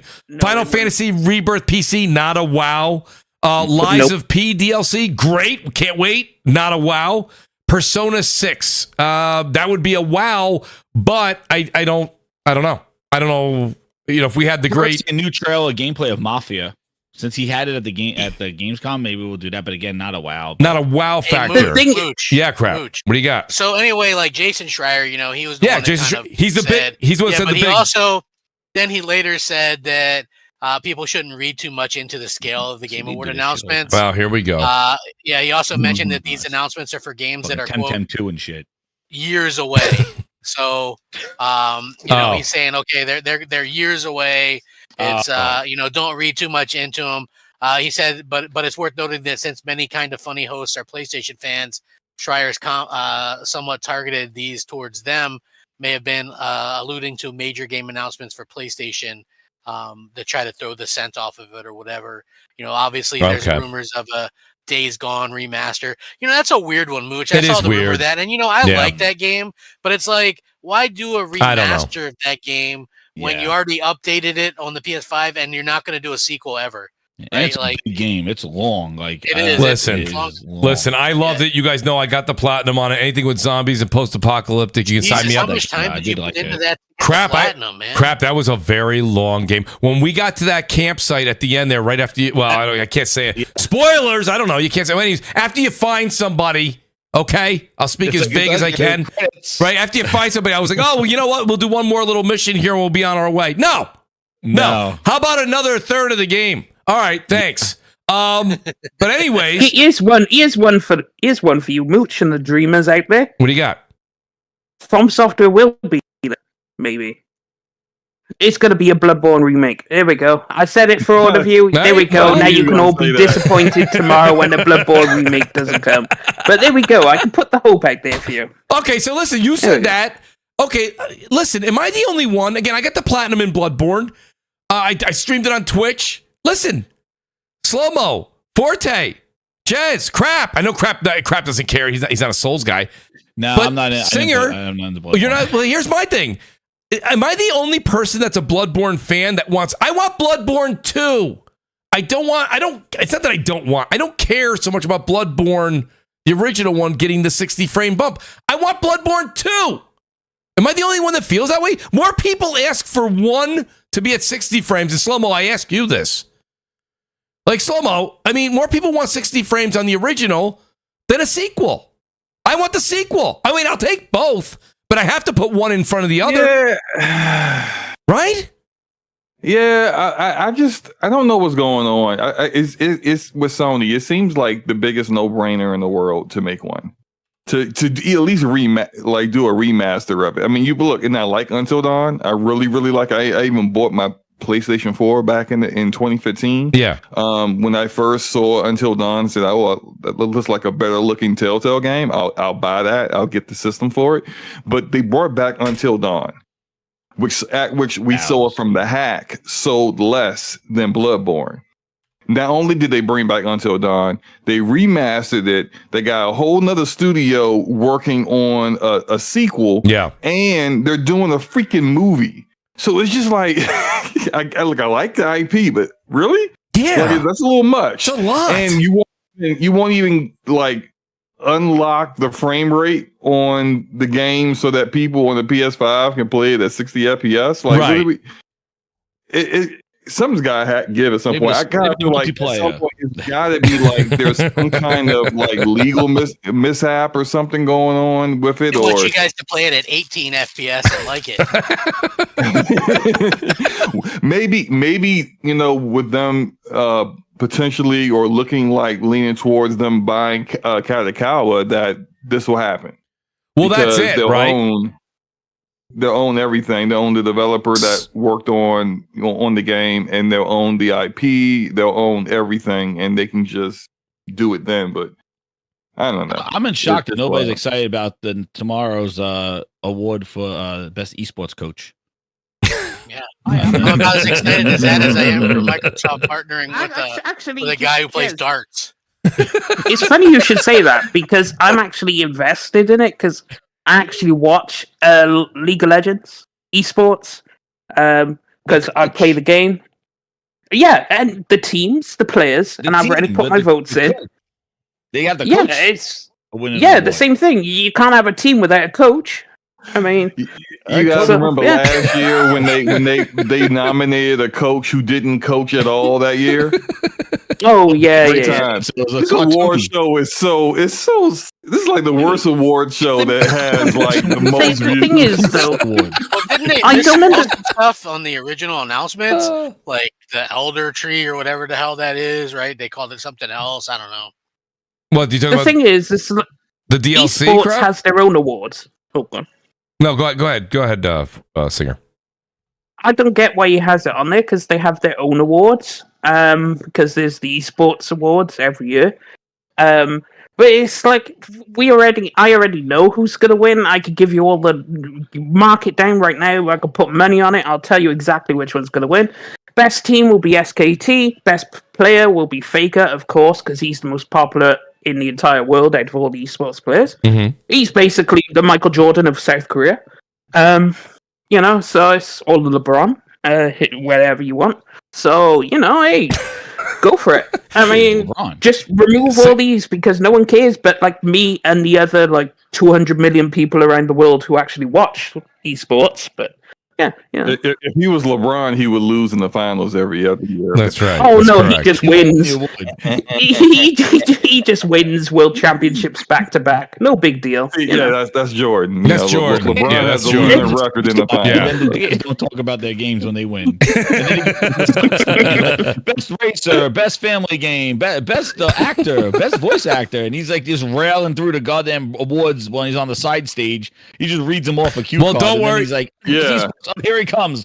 Do your 5-minute speech. Don't worry. Those guys will get 30 seconds, but the great Kojima will get at least 15 to 20 minutes. Hey, Mooch, they're going to also with a translator on stage. With the translator. Yes. Doubling the time because they got the Kojima speaks and then the translator got to translate what he just said, which just makes the whole interview even longer. It's They got to clean up the floor because of all the saliva from Jeff Keighley. To be honest, all they have to do is just bring the knee pads out straight away, Jeff. Get it over with. 5-minute session, and then just get it over with. Like, just show the trader in the background while she's getting down to business to sucky, and just Jeez. call it a day. Holy shit. Boy, I'm gonna have to, there goes the PG-13 rating for tonight's show. They're also going to have. What do you got, Crap? Joseph Fares.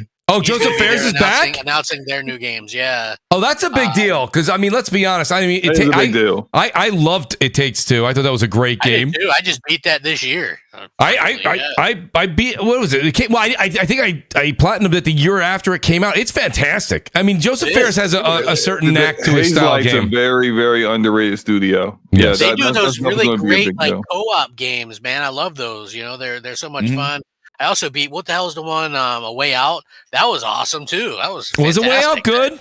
I should probably give that a shot. Play it, man. Should probably give it a shot. So good. Yeah, no, his games are good. I hope he does something radical again. I love it when he said F you to the Oscars. He said a few years ago that their next game was going to be out of the box, so to speak. So okay, so it'll be something different. He's the one that did Brothers as well, which is a game he did Brothers. Yeah. Yeah, Tale of I Brothers, bought the remake of that this year or last year maybe, and then that's a great game too.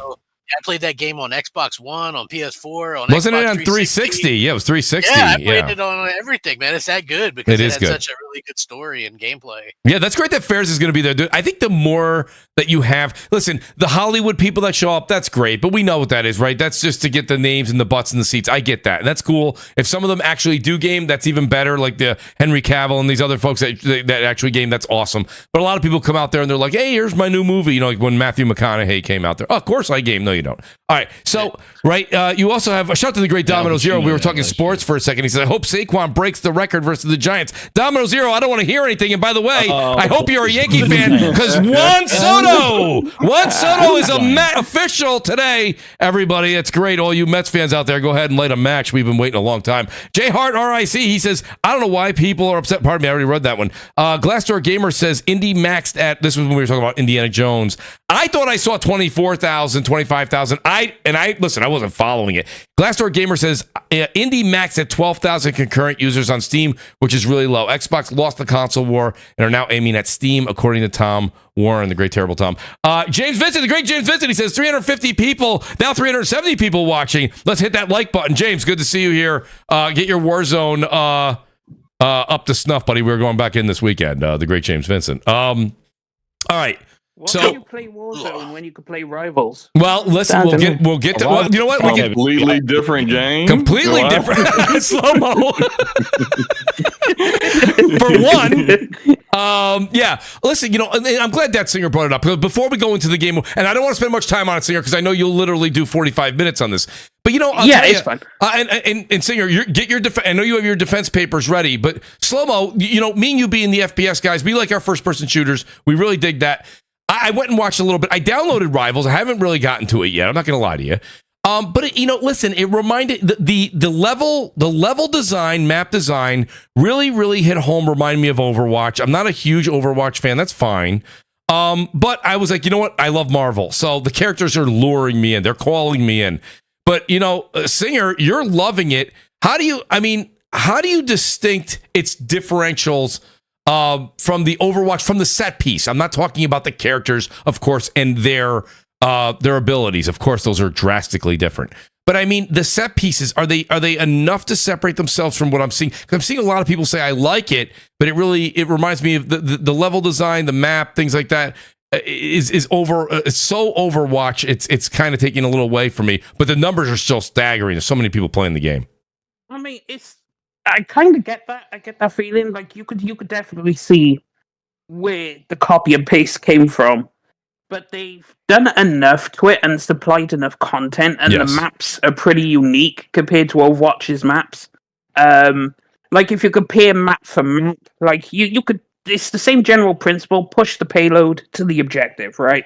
Okay, cool. Yeah, everyone does that, but then it's like the differentiator is the team up abilities, because the team up abilities are cool. Because it's like if I want to play Venom, someone else could pick Spider-Man, someone else could pick Penny Parker, and we all have a team up, right? So it's boosting the abilities, whereas Overwatch doesn't have that. Each character is on their own. So I think the differentiator more comes from this new team up mechanic. But it does have a lot of similarities with Overwatch. But it's the good Overwatch. It reminds me of the peak Overwatch 1 experience. Singer, like, because if you start Overwatch 1, you're like, man, this is whatever. But then it went peak. Then it fell off. Then Overwatch 2 happened, and it went down to shitter. Now, Marvel Rivals starts off at the Overwatch 1 peak. And it just gives that, what I loved about Overwatch originally, vibes to it. Okay. And they're not so, and obviously, yeah, okay, the Marvel IP does give it a boost, but it's a polished game. The servers work, no disconnections in games. Like, they clearly spent time working on the server issues, because there's nothing. Like, the game, you just boot it up, and you're in a game in like 2 seconds, and no disconnections or anything. And obviously, they have a whole bunch of skins. Like, I got the Magneto skin from 1954. Did you buy it, or is it something you earned? Yeah, I bought it. Yeah, okay. I bought it because it's the OG Magneto skin. It is the OG Magneto skin. So I'm like, okay, I want that skin because, I want Magneto to look a certain way. And that's another thing where they did well. Like, they play on the nostalgia of the skins, but they also bring in characters that people don't know about. Like, if you asked how many people who knows who Squirrel Girl is, I guarantee there's not going to be a lot of people putting their hands up. Or like Cloak and Dagger. Now. Yeah, people know who she is now, and there's a lot of fan art about her. Do not search Squirrel Girl in yeah, Twitter. Don't do it. You're going to see a whole lot of stuff that's not even in the game. But you see, that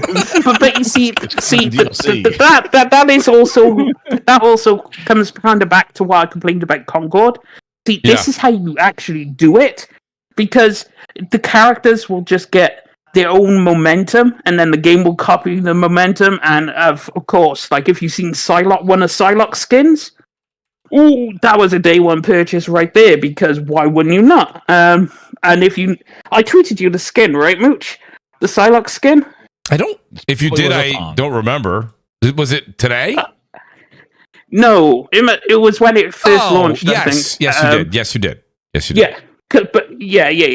Then you know what skin I'm on about, and it's like, okay, see, they know what's up. And the fact they also released with 9 maps, 33 heroes at launch. All right, and they've already got 8 in the pipeline. People have already dug up the data files for all the Fantastic Four, Blade, and some more of the X-Men like Jean Grey. So they and of course they will never really run out of characters, because think of how many Marvel characters there are out there. You could just keep this going for years. And skins, you ain't gonna run out of that shit. You got how long has the comics gone? Marvel being a thing, like I mean, so the nostalgia carries it. That's the one thing I think Marvel has that leg up on just about every IP, right? That gets the Marvel name on it. I saw somebody in the chat kind of agreeing. They said Rivals is like Overwatch but good. I love that. I've been playing a lot of it, and I have to say, I watched you streaming, Jez. I saw a great show you put on. It is. Thanks. Yeah, it was good. And what I think is really differentiates it is that they really go into the characters, like all the abilities that they would have. They're not like kind of like made for like. They're not putting characters with these abilities that kind of fit in the game. Like, okay, they actually are the abilities, and they work for the ability. Like, Mantis is a healer. A Mantis has like a grenade that'll throw, and then you'll see that she'll go behind somebody, and basically like a ghost will put them to sleep for a second or something like that, which is really cool. Like what she did to Thanos, and it's. The little things like that, plus the banter that they have, they're definitely a lot from Overwatch. Even the announcer sounds exactly like Rip from Overwatch. And one of the things that I really enjoyed, you were talking about the maps, is the destruction. Like they have some real deal physical destruction akin to what they were demoing with Crackdown 3, where you could like shoot a hole in the wall and then like shoot from that little hole in the wall and the buildings come down and it's real. Some maps really get messed up like this. Chandeliers that come down, a whole section could come down and block an entryway and cause people to have to go around it to capture an area, which I always love that dynamic, especially when you're dealing with superheroes and you got all the stuff going on and you just see this rubble and physics and all the stuff going crazy. I'm really enjoying it. Now, the main thing is that content map. What's that going to be? How's that going to go? And that's always the caveat. Is it going to be too long between characters? If it's going to be 13 weeks in one character and one map, and you get one out, and it's like, okay, well, that's great. I'll jump on when they put a character I like. So it's really, again, with these service games, it's the roadmap and the refreshing of content and adding new characters. They have tons of characters in there. And the other thing too is that it has a very unique art style. Like it's a cross between anime and comic type thing. It's not like it's really their own thing, and they have some really incredible animation. Who's the developing team, Jez? Do you know? I don't know NetEase, but I don't know who developed it. I think it's an in-house NetEase team, and NetEase is the publisher. I do have to run real quick, Mooch, but I just want to say this about Marvel Rivals before I go. I played it over the weekend, and then I also played it a lot today with some of my buddies who were playing it for the first time. Yeah. And initially in the beginning, they don't play a lot of hero shooters, but once they got their minds around like how a hero shooter plays and started to learn the characters, they were having a ball. They're having a great time. But it is Overwatch essentially. The only real uniqueness of it is the fact that you can do what, as Singer said, the sync up abilities, depending on, and the sync up abilities make sense. Like if you got Mantis and Star-Lord and Groot all on your same squad, then you got like those synergy because they know each other, they're a part of the same group, that kind of thing. Yeah, like Rocket could jump on Groot and you could use that. Even the Shock, the Shock. Also, too, like a combination like Hulk and Wolverine, he could grab Wolverine and throw him like a spear, and he could get. Is that a simple combination to do with a teammate? Or okay, so it is. Yeah, it's really simple. Is the way the combos work, which is really cool. On the character select screen, you could hit L2 or whatever, and say you want to request a combo teammate. The other thing you can do is you go to the character select screen, and they show you who everybody selected and what combos work, and you could pick the character. When you see like, oh, Spider-Man's glowing up, that means somebody's Spider-Man. You could pick, it'll say Venom and Parker, Piper Parker, and then you could just choose one of those. So you could actually just jump into a combo that would work with somebody. And some of them have passive abilities where you don't need to be next to them. Okay. So basically, like Magneto and Wanda, basically she just gives him more power and gives him some of that dark magic that he gets, added as a perk to his weapons. So you don't have to be there. The Wolverine one with the Hulk works is that he has a new button and triangle. You hit that, and then it requests Wolverine, and Wolverine has to hit triangle as well, and then he just teleports to Hulk, and then you throw him like a grenade, and then Wolverine could just jet in and just spear somebody. Here's the thing. So don't get me wrong, Jess, you did a great job of selling the fact that you don't have to go into it linked up with a buddy, but if a team is to get, let's say this right now, this panel. All right, this panel's been playing 4 or 5 days of Rivals straight, and we get on there and we're playing, and you have Magneto linked up with Wanda, and you have this, and you have that, and you have Wolverine with that team seems to have an advantage other than, like, let's say you're playing a team that has 4 people playing solo. Again, they can team up by hitting L2 and do that request. But that doesn't mean, like, you just heard Death Singer. He's playing as Magneto. So you could put the request in as Hulk to have Wolverine or Wolverine and request Hulk. Someone like Death Singer who's just playing a solo game himself, he's like, yeah, it's great you're saying that, but I'm Magneto. So it's like, I feel like the teams... There's a screen. So much there's like a screen. Could a team overwhelm a team, do you think? Everybody. And you don't have to request it. You could you could see that he's Wolverine, and you could just say, Wolverine combines with these people. I'll just be this person. And now you basically create that synergy, which gives you a perk. And it's not a huge thing. It's not a necessary thing, but it's an advantage that they have, and you could kind of do that. Like if you have the Punisher and you get somebody's Raccoon, basically Raccoon gives Punisher unlimited ammo. and Rocket Raccoon is a healer really, but he also is the healers though have a lot of abilities to kill and shield and stuff like that, and it's really easy to do it. Okay. But like Rocket could jump on Groot, and Groot could throw he could throw walls out and start blocking off areas and stuff like that. And then if you're on, like, it was so cool. It reminded me of similar to like jumping on the back of a Halo Warthog. Like you just Groot, you somebody's Groot, and you're just like Rocket, and you're just like a turret on his shoulder. That sounds pretty damn cool. Hey, the thing It is cool, and I like the character. It's Marvel, so it's Marvel. It's fun. They do all the so wait, so let me ask this slow mo. I do have to say this though. And it's great that it's doing good, but when it comes to live service games, this is like the first stage of being successful. Yeah, because with live service games, it's not about how you start; it's about how things are. Say like 6 months after launch, a year after launch. Yep. At one point in time, X Defiant was looked at like, oh man, that's great, that's doing good. X Defiant has 7 million players in like his first week or his first month or something like that. And then, Company, I'm really glad. Rogue Company is another one. Yeah, these games, if you don't have longevity, then you end up eventually, outside of the fact that you gotta have a good roadmap, good battle passes, good content to keep things fresh. Fortnite's always keeping things fresh. They just dropped the 5v5 first person shooter mode that's like Valorant. Like they're always doing new things. So it's Call of Duty. Call of Duty dropped the extraction mode, didn't work out, called DMZ, but they continue to keep trying new things because you have to kind of keep your community engaged with new content in order to keep them from going over to like an X Defiant. But I am glad you said that though, Slow Mo. When it comes to that like Rivals has to keep things fresh, and I think it has the opportunity because of the Marvel IP and it's a good game. I am somewhat concerned because typically when I see a live service game and I play a lot of these games all the time, and then the ones that don't last are always the ones where someone says, "Hey, well, you playing X Defiant? What's that about? What's that like?" And people just say, "Oh, it's Call of Duty with Ultimates." Right. And they go, okay. You just when you play a game, like you can this could get anybody. And one of the things though that interesting, like you were saying, like how those other games adapting and stuff. One of the interesting things with this is because they have the Marvel licenses and they got all their abilities and stuff.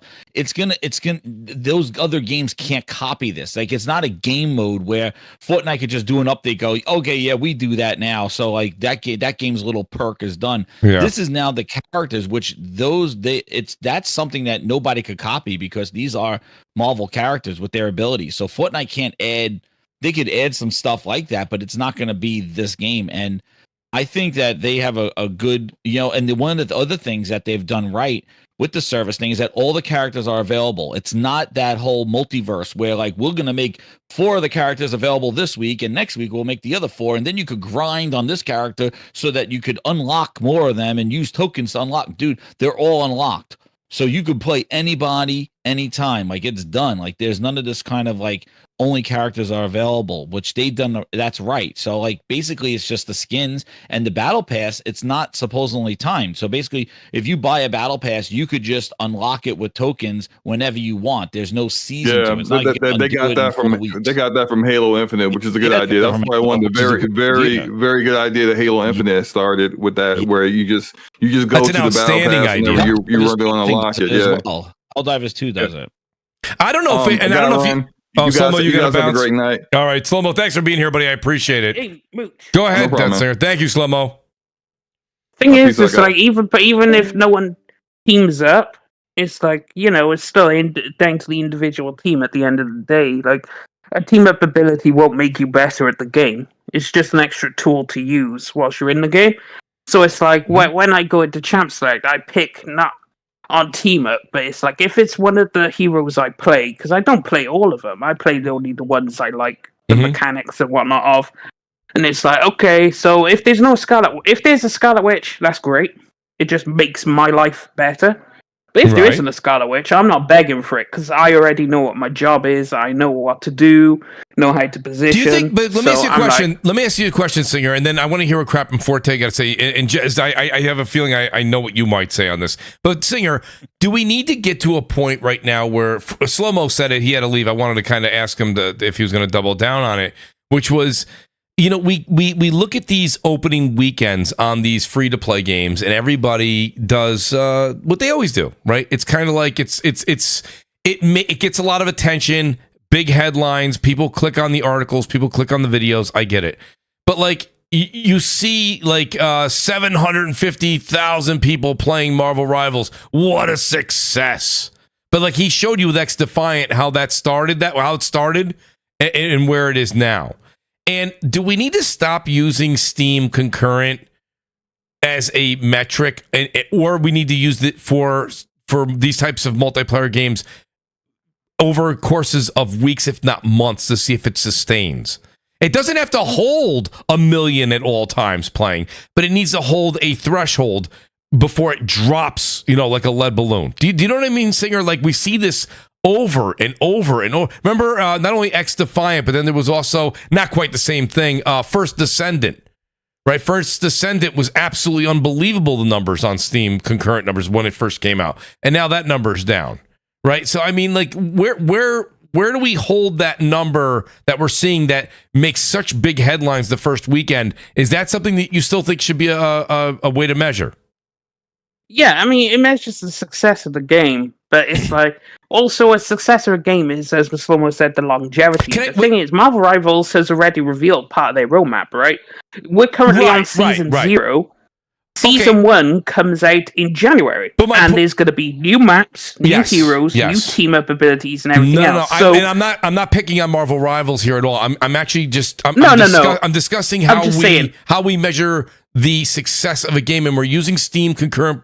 Listen, hear me out for a second. You guys all know this, right? You ever have a new place open up to eat in your local area? Like the first weekend, it's packed, right? Everyone's excited. New spot, whether it be a new bar, new grill, new whatever restaurant, it's packed. So when you ask somebody that first, oh, you went? Get out of here. How was it? Oh, it was amazing. Took 45 minutes to get a table. Unbelievable. Long wait. Food was good. Then you drive by that same place it's a Saturday night, and it's 3 months later, it's dead, right? So at the end, when you say, hey, how was that restaurant? You go, kind of sucked. You know, food actually got worse and worse each weekend. The environment got lame. They didn't have a good DJ, whatever. It doesn't matter. My point being is that when you talk about it, then you say, oh, it's not good. But when you go back and read the first reviews, it was packed. Everybody was there. I think it's just that it's what have you done for me lately in video games, right? It's like, what's the new thing? Now, Marvel's going to carry this bad boy all the way through. Marvel's going to carry it. And you just said it, Singer. They got content. They got a good roadmap. That's awesome. Sounds like this game's on a good track. But I mean, we've seen this time and time again, and then it doesn't have that longevity. But here's the thing about Steam. The Steam concurrent is a good metric because there's probably more Steam users than there are PSN users right now. It's like 130 million or something Steam users, right? So if a game is clocking in 1 million or concurrent, bear in mind you also have to take in concurrent is how many are on at the same time, right? So that's just a metric for, okay, there was 1 million people who used Steam who all logged on and played this game at the exact same time. And so obviously that shows how many people, like what was the interest at that particular moment. Now it doesn't tell the whole story because you have to wait a week. Because, like, Marvel Rivals released on a Thursday. Well, okay, so let's wait till the weekend when people aren't working. They don't have to work in the week. They got the weekend off. The kids are off school, etc., etc., etc. Then after the next week after, you could see what the real numbers are. So we'd have to see how it manages because it's a great start, but it's like what you see afterwards. So Steam is just a good metric of... Like, if I see Indiana only has 12,000 concurrent, that's not good. Now, that doesn't tell the whole story, but judging from that, I can this game really didn't do that well, because out of 132 million people, only 12,000 actually cared. Okay, that's fair. I guess. I guess that's fair. I mean, I can't say it gives you an indication, but like if the game, if Indiana Jones, it's hard to use the examples because right now you see sales and you're going to make a decision based upon the title. Marvel Rivals doing very well. I think it's got a great lifespan. But I mean, and that shows in the Steam concurrent viewers, right? But when you take let's take Indiana Jones. If that was for sale on PlayStation, Xbox, and PC, and the PC numbers were a little bit lower than you would normally deem successful, Singer, but listen, dude, it sold 700,000 copies on PlayStation, and it sold 400,000 copies on Xbox. They may deem that still a success. You know what I mean? But where the Steam numbers didn't show that. That's, then I mean, again, we're picking examples out of the air. I mean, it's... Yeah. You also have to consider, it depends on what the game is. Like, you look at Black Myth Wukong, right? It released on PlayStation and PC. It sold the most on PC, right? But that's because the Chinese market came out for it. But that is also because Chinese is mainly a PC gaming market, not a console gaming market. So it makes sense, right? So you also have to take into consideration... It's just great to see a metric of, is this game doing well? Like, if I go on concurrent users and I'm like, Sea of Thieves still has, 24,000 or something, I'm like, okay, that game's 10 years old. That's still pretty good. Right. Right? We can see from the metrics, we don't know how much it sold, because Microsoft won't tell you, but they'll tell you how many players they had, but they won't give you the exact sales, right? They won't say, oh, it passed this milestone. That's right. So we can only... gather how well's the game doing now, what's the numbers, Stalker 2. I didn't know that was a success, but when I looked at the current players, I was like, holy shit, this is 10 times more than what the first one had. I deem that a success, right? That's 10 times more than what the first game had. So I mean, it also depends what were they expecting, how much is Indiana expected to sell, how much did they have to pay for the license. There's so many different things. I just use Steam. And people should use Steam, but it's only a small bite-sized sample, but you can kind of gauge, is this game popular or not? And if it's low, it's just not popular. It's interesting, though, that people are... You're right, though, Singer. They are using that is it popular in air quotes, right? But, that sometimes can... If you're seeing a lot of people not go out and buy a game... and I'm not talking about Rivals at all right now. I'm talking about maybe a single-player game that hypothetically comes out in the future. And they see that it's not popular... They're doing well on Steam. It almost, that doesn't mean the game is bad necessarily. It just means people aren't buying it on Steam. I mean, you just said yourself, the Chinese market for Black Myth Wukong came out and did very well on Steam. But if there's other games that do fare better on console, then you wonder if that is Steam still it could do the reverse. It could do damage for it. I think. I don't know. I just think it's a very, very interesting metric that we've turned to use. Years ago we really didn't go that route. People weren't like, well, here's of them used to shoot at sales, and they don't do that now. They don't do that either. Yes. Yeah. So this is. I think this is the consumer. This is the consumer looking at how we can measure things, and that's interesting. Yeah. I'm not saying it's bad. I'm just saying I wonder how it's actually. Everybody runs to those, especially with these live service games, run to them and see them blow up. And it's doing great, Jez. It's doing great. And then 3 weeks later, it's dead. Yeah. And again, it's not gonna dictate what it's gonna be in 6 months. So that, it could definitely drop off and things like that. So I think the major thing is that you want to make sure that these games have their have a quick matches, and you can find matches and stuff like that, and they don't kind of pull out of the whole thing and start refunding people money and shut it all down. So right, because Multiverses, I remember Multiverses, they had the streamers streaming it early on, months early, and then they had everybody playing it, and then they pulled it off, and then they wanted to update it and brought it back out again. So and then we see games like X Defiant, and this is the other thing too. It's when you have games like X Defiant out there, and what they did was even Concord, you buy stuff, you buy the game and things like that, and then they just shut it down and say, hey, I'll refund you the money and stuff like that. How willing are you in the next free-to-play game to start buying stuff? You're like, well, let's wait this out and see if this thing's around before I start investing money into something that they may pull the plug on this thing. That's right. I gotta hopefully get a refund if they want to do that. So, it doesn't. Some of these free to play games and then canceling, it definitely hurts the perception of what the next free to play one is. But that's what I'm saying. It does wonders for certain games, and it does. I think it does. It can do damage for others, and it's funny because a lot of Microsoft, especially, not revealing their numbers, and a lot of companies not revealing their numbers. Now we, the consumer, are like, well, that's how we're judging. We're looking to see how many people are buying, where we can see the buyer count right away. You can see it right away there on Steam, and it is a judge. It's definitely a factor. Let's do. I want to go back to the Game Awards real quick because I do want to ask you guys a question. Yeah. Go ahead, Singer. You have another point on it, or did you want to? Just gonna say, with Steam, it's multiple factors. Like people just focus on concurrent, but that's not a good metric. What you should do, because that's only counting the people that turned it on, not the amount of people who bought it, right? So what you do is look at the top sellers, and you go, okay, if it's number one, it's like, okay, lots of people are buying this game, lovely jubbly, despite what the concurrent says. But then you also have to look at reviews as well, because the reviews are generally honest. So you could use them as a good metric. So Steam is a three-pronged approach to decide how good a game is and who buys it. And you'll notice all the games that are super popular on there hit all three metrics. So that's just the thing to know for Steam. It's not all about concurrent numbers, because concurrent numbers will only tell you how many people are playing right now. Right now, exactly. But it also means that's also people that, well, again, when it's free to play, different scenario. But when it's not free to play, like the numbers we saw, like just use, for example, Helldivers 2. I mean, people paid $40 for that. And there was a lot of people playing that. And that game was interesting because it rolled up. Usually it kind of peaks and then goes down. That one, every weekend, it just kept rolling up. Like it was just more and more people. Like it definitely became viral. It did. It definitely became viral, and I think that, like I said, I still think even the numbers would be higher today if they didn't have that one thing where they kind of stepped on their own foot. Yeah. But I think their numbers are still okay. Their numbers are still there. It's kind of like it is a great game. I play so much of that game. I gotta play. I want to kind of get back into it, to be honest with you. Enemies. That's what I want. I thought that new faction should be there soon.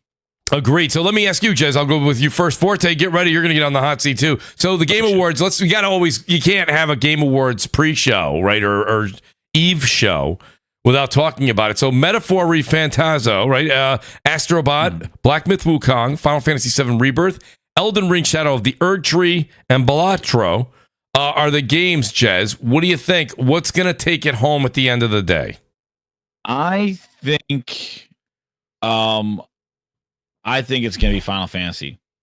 That's what I think. I think that there's the nostalgia factor in there. I think they did an incredible job reimagining that game, and it really is an incredible game for a classic, amazing franchise. I think that one will probably take it. The second one, I would think, might be Black Myth Wukong. I think that one has such a huge reception that I think that game is really it may actually, now I'm thinking I may even take it, but I think Black Myth Wukong is definitely gonna be one of the one that everybody's gonna be like, wow, that won a lot of awards, that won a lot. I think that took the world by storm, the global by storm, and I think everybody kind of jumped on that one too. So I really think those are the two. But I would say from of that, if I had to choose one, I would choose Final Fantasy. But I do think Black Myth might be the other one that may win. Okay. Surprise everybody. All right, Forte. What do you think, Forte? Would you go with, again, Metaphor, Astrobot, Final Fantasy, Black Myth Wukong, Balatro, or Shadow of the Erdtree? We might have lost Forte, though, by the way. I want you guys to know that. Yeah. We're not sure. I'm not 100% sure, but I've been doing this a long time, and I know when Forte is this quiet, we may have lost him. Forte is a good resource and measurement of how things are pre-ordered and stuff like that. He'll be our Steam concurrence. He kind of knows like the pre-orders and stuff like that. I always think that's a good insight. Shout out to the Claymores. So let me ask Death Singer, because he's playing the game. Death Singer, the Claymore says, LOL, Mooch trying to say Refantasio will never get old. What am I saying wrong? Just say Metaphor. The Death Singer, am I saying it wrong, Death Singer? Just say Metaphor. What's wrong with the Refantasio? Like Refantasio. I'm saying it like an Italian. Refantasio. I mean, he says it'll never get old.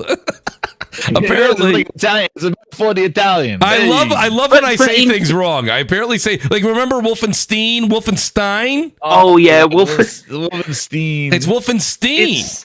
It's Wolfenstein. It's Stein. It should be Stein. It's Stein though. But it is Stein. It is Stein. I said it should be like Bernstein Bears. I saw Castle Wolfenstein. Yeah, but it's not. It's Steen. Oh, I don't know. I always said Wolfenstein. On the Game of the Year, though, Mooch. Wolfenstein is what I'm saying. Sorry, please. I don't think Rebirth has a chance really, because because when I looked at it, the nominations, I was like, Astrobot has a very good chance of taking it because it's highly rated. Yes. People love the game. Yes. And I think for the memes, I want Shadow of the Erdtree to win. Because I know the Twitter's going to be melting down. There's going to be fires everywhere. They'll be calling every fire agency in the entire world. Oh my god! Like it would be absolutely hilarious if it wins. I don't think it will. My personal back door to that show.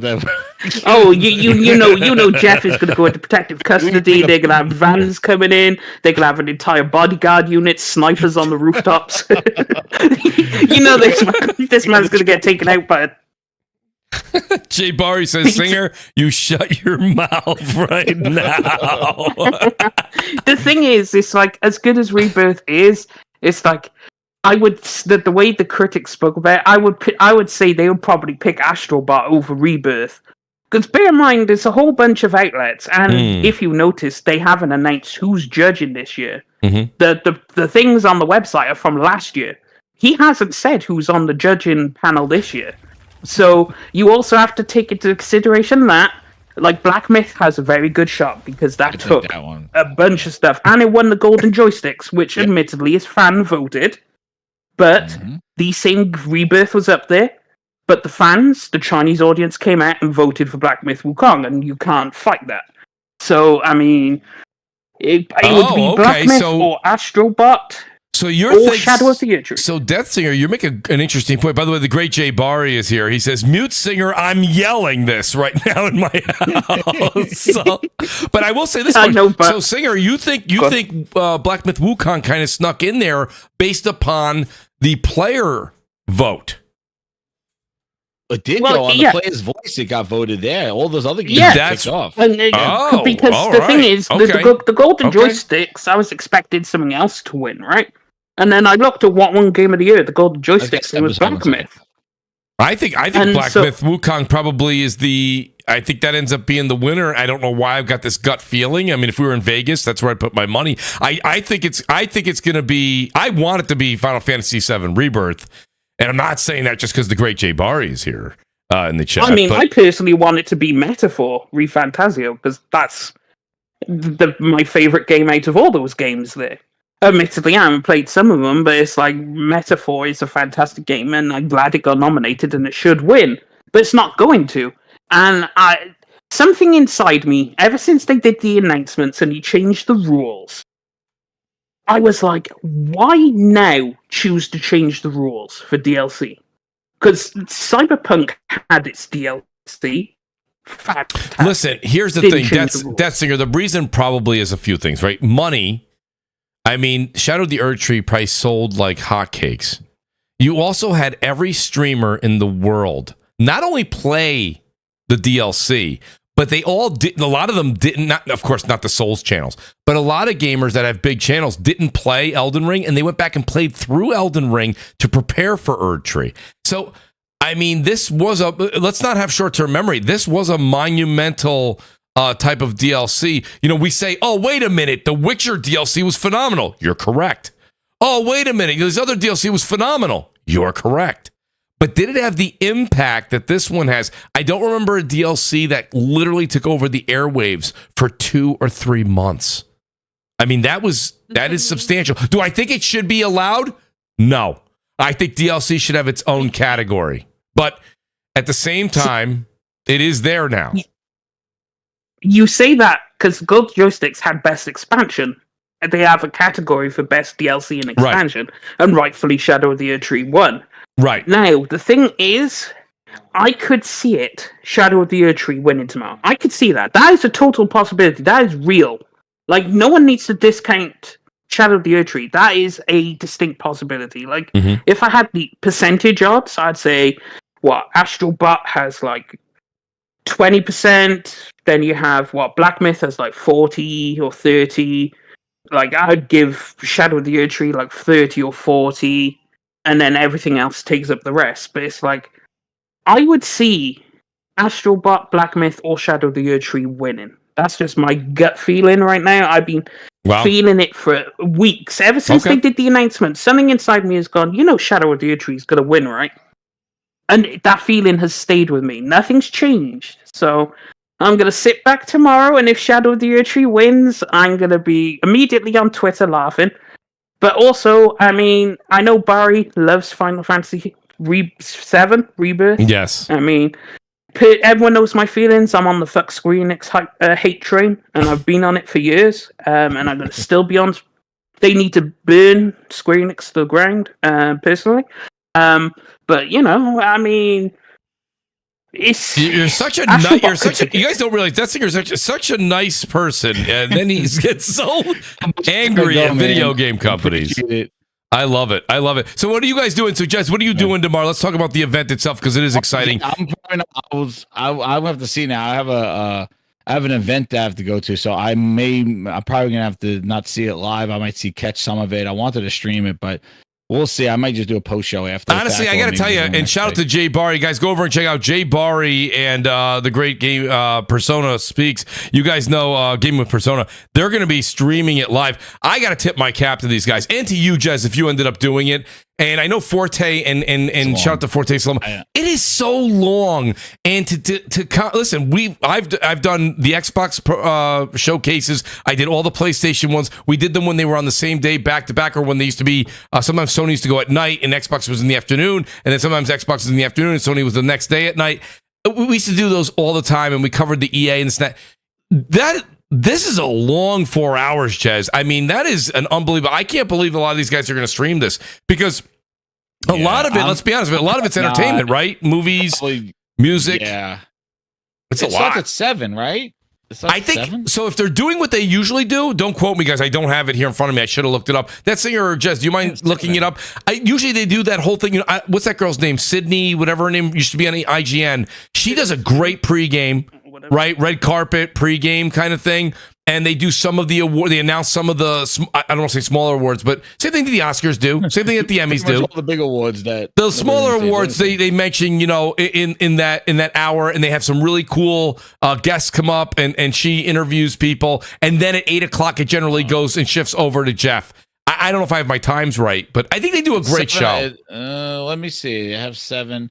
Oh, Snoop Dogg is going to perform. Okay. Yeah, Brian E says live stream starts pregame at 7. Yeah, so that's what I believe. I think that Sydney, I can't remember her name now.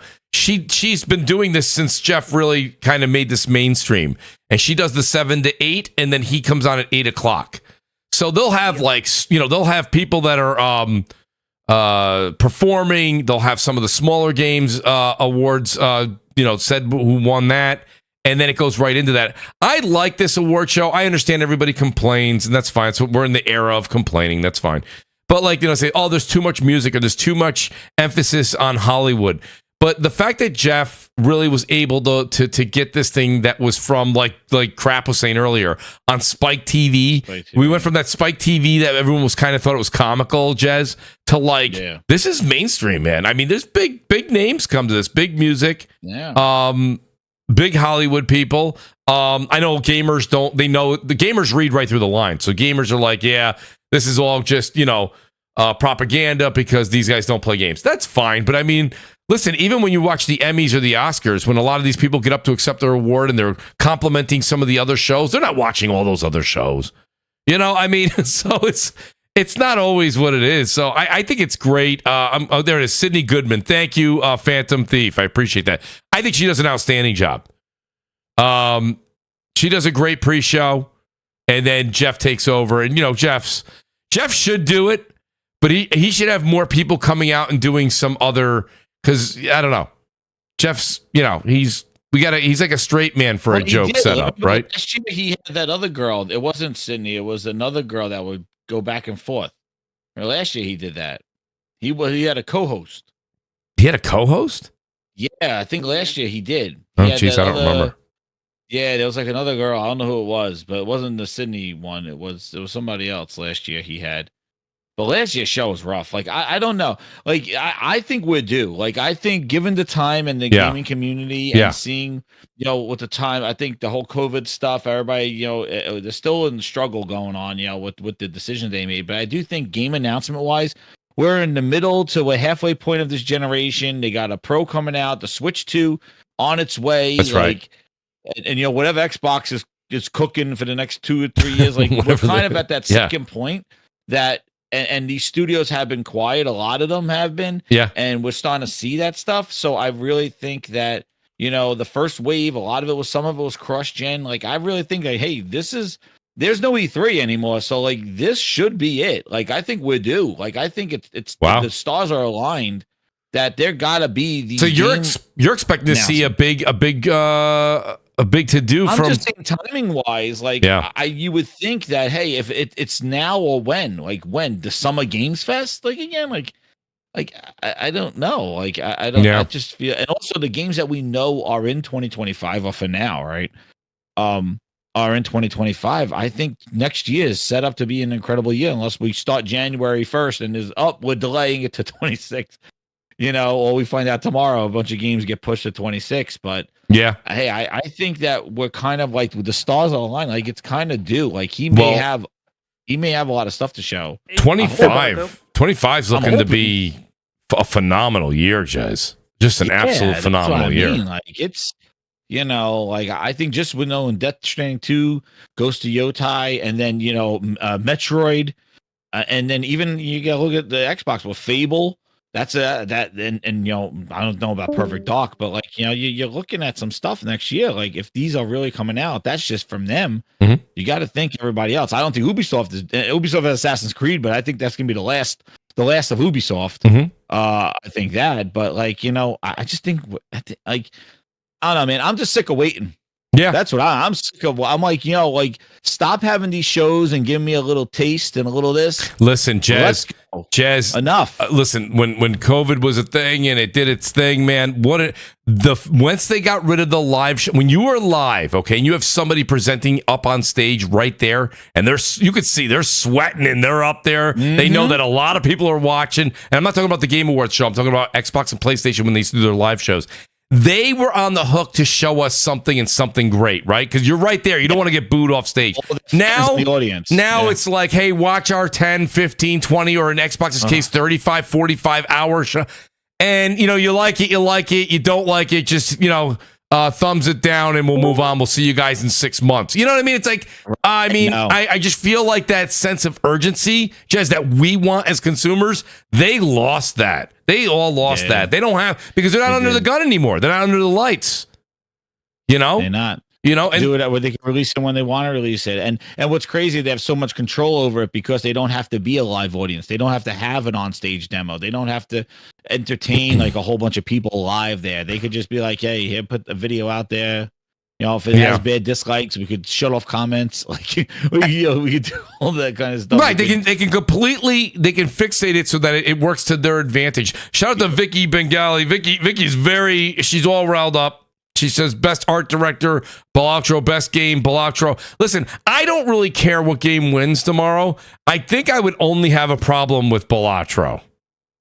Yeah, I don't. Like, listen, that's going to win something else. Okay, that's going to win in another category, but listen, not game of the year. Vicky, I love Uno as much as the next person, but I mean, you know, and it's not Uno. I know it's not. I'm just trying to say card games. I love card games. I really do. But like, there's other games there to award, and it's like, you know, I don't know. I just think it is what it is. I think that when it comes down to it, Balatro. Listen, Balatro's a great game, but game of the year. I'm shocked that one got in there. There's a couple other. I just hope Keeley delivers this year because I think 2 years ago was a pretty good show. Last year was a kind of a boring one, and you know, his other shows, you know, we'll see. You know, and yeah, I don't know. I just feel like everybody has their hardware set up. Like, you know, Switch has their stuff. If they're gonna announce something in January with possible release in March, like this is. You know, Nintendo may be there at this thing, so I just that'd be like nice. The stars are aligned, and we'll get Metro 4 or Metroid 4, dude. Right? Whew. How about that?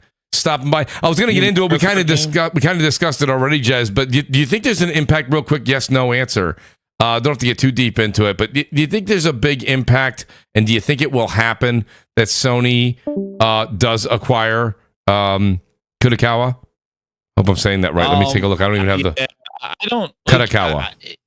It is, if they acquire them, I guess that's big on like I think a multifaceted end, maybe not targeted directly at gaming, even though From Software will be there. It'll be interesting to see. But again, as we've seen with these deals, like it's never really, we don't really know what the fruits of the labor of what this is. Like if they buy them, they buy them. I told you, I'm done with acquisition. I've said it I'm right there with you. I'm done with acquisition season.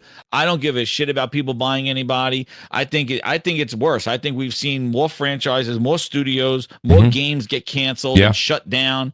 That's going from Tencent to even in you look at Sony, look with the Bungie shit, and then even with Fair Game, even with with Concord, like bets don't pay off. Like I just feel that this whole like Tencent just shutting down stuff. Like you had after what was it?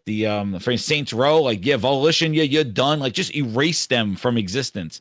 And it's just I'm sick of it. I don't give a shit about. No, I don't care. I just want the goddamn games to be playing, and I'm sick of the only thing I would bullshit around. I'll use play the games. I'll use this word, Jez, and I don't mean it in the way that we've been using it when we say preservation of like games and saying, oh, that like make sure they're always there. I don't mean it. I mean like here's the deal.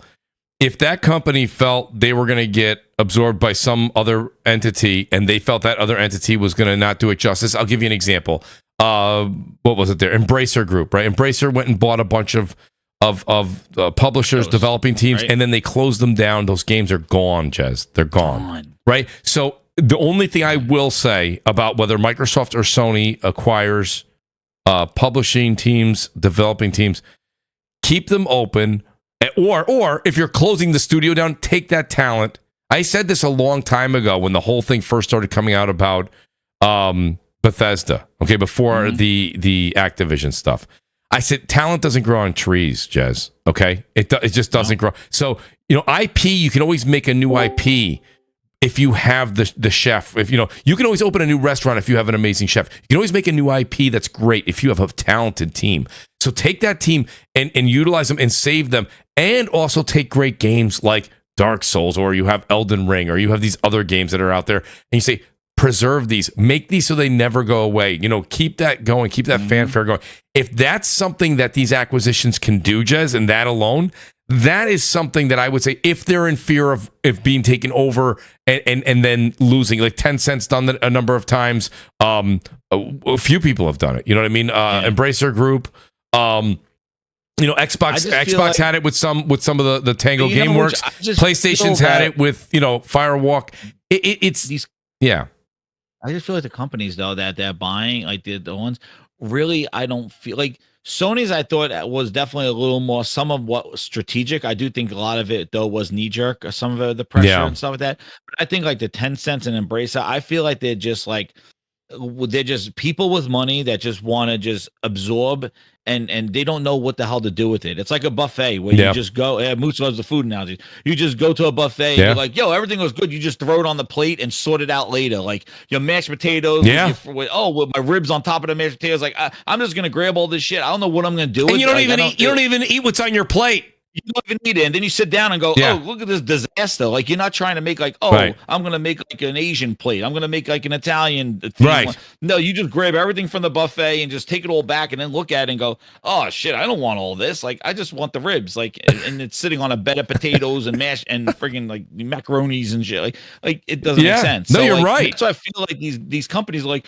manja. Give me, let me buy you. You're mine. And they don't know what to do with them. They don't. Oh shit! Now we got all this stuff. I'm like, oh, we got to pay them now, and that game didn't hit. Well, you know what? Shut them down. Like that's what I felt like. The same thing with Sony. I'm like, they bought that whole studio for this game Concord. That's right. You telling me you can repurpose them for another first-person shooter, or put them on one of your legacy IPs? You shut them down. If you want to the curb, exactly, Jess. If you want to make fun of Concord and say it was this, it was that, it was too much of this, it was too similar, I agree. There was nothing they really brought new to the table, but the game was polished and it played really well. My point is, you can't take that talent and put them into something else. You better. Put them on something else. You better. Some other project or something like that. Put them on something else. Same thing with Tango. Like they had the project ready. Hi-Fi Rush 2. They were ready, right. And it feels like no thanks. Nah. Goodbye. Like, no thanks. Yeah, no thanks. You got Rare making friggin' honey and sitting on CFDs for goddamn 7-8 years. I know. and they put out a game, and you say, "No, what? Thanks, Hi-Fi Rush team, goodbye." And that but you want to know what?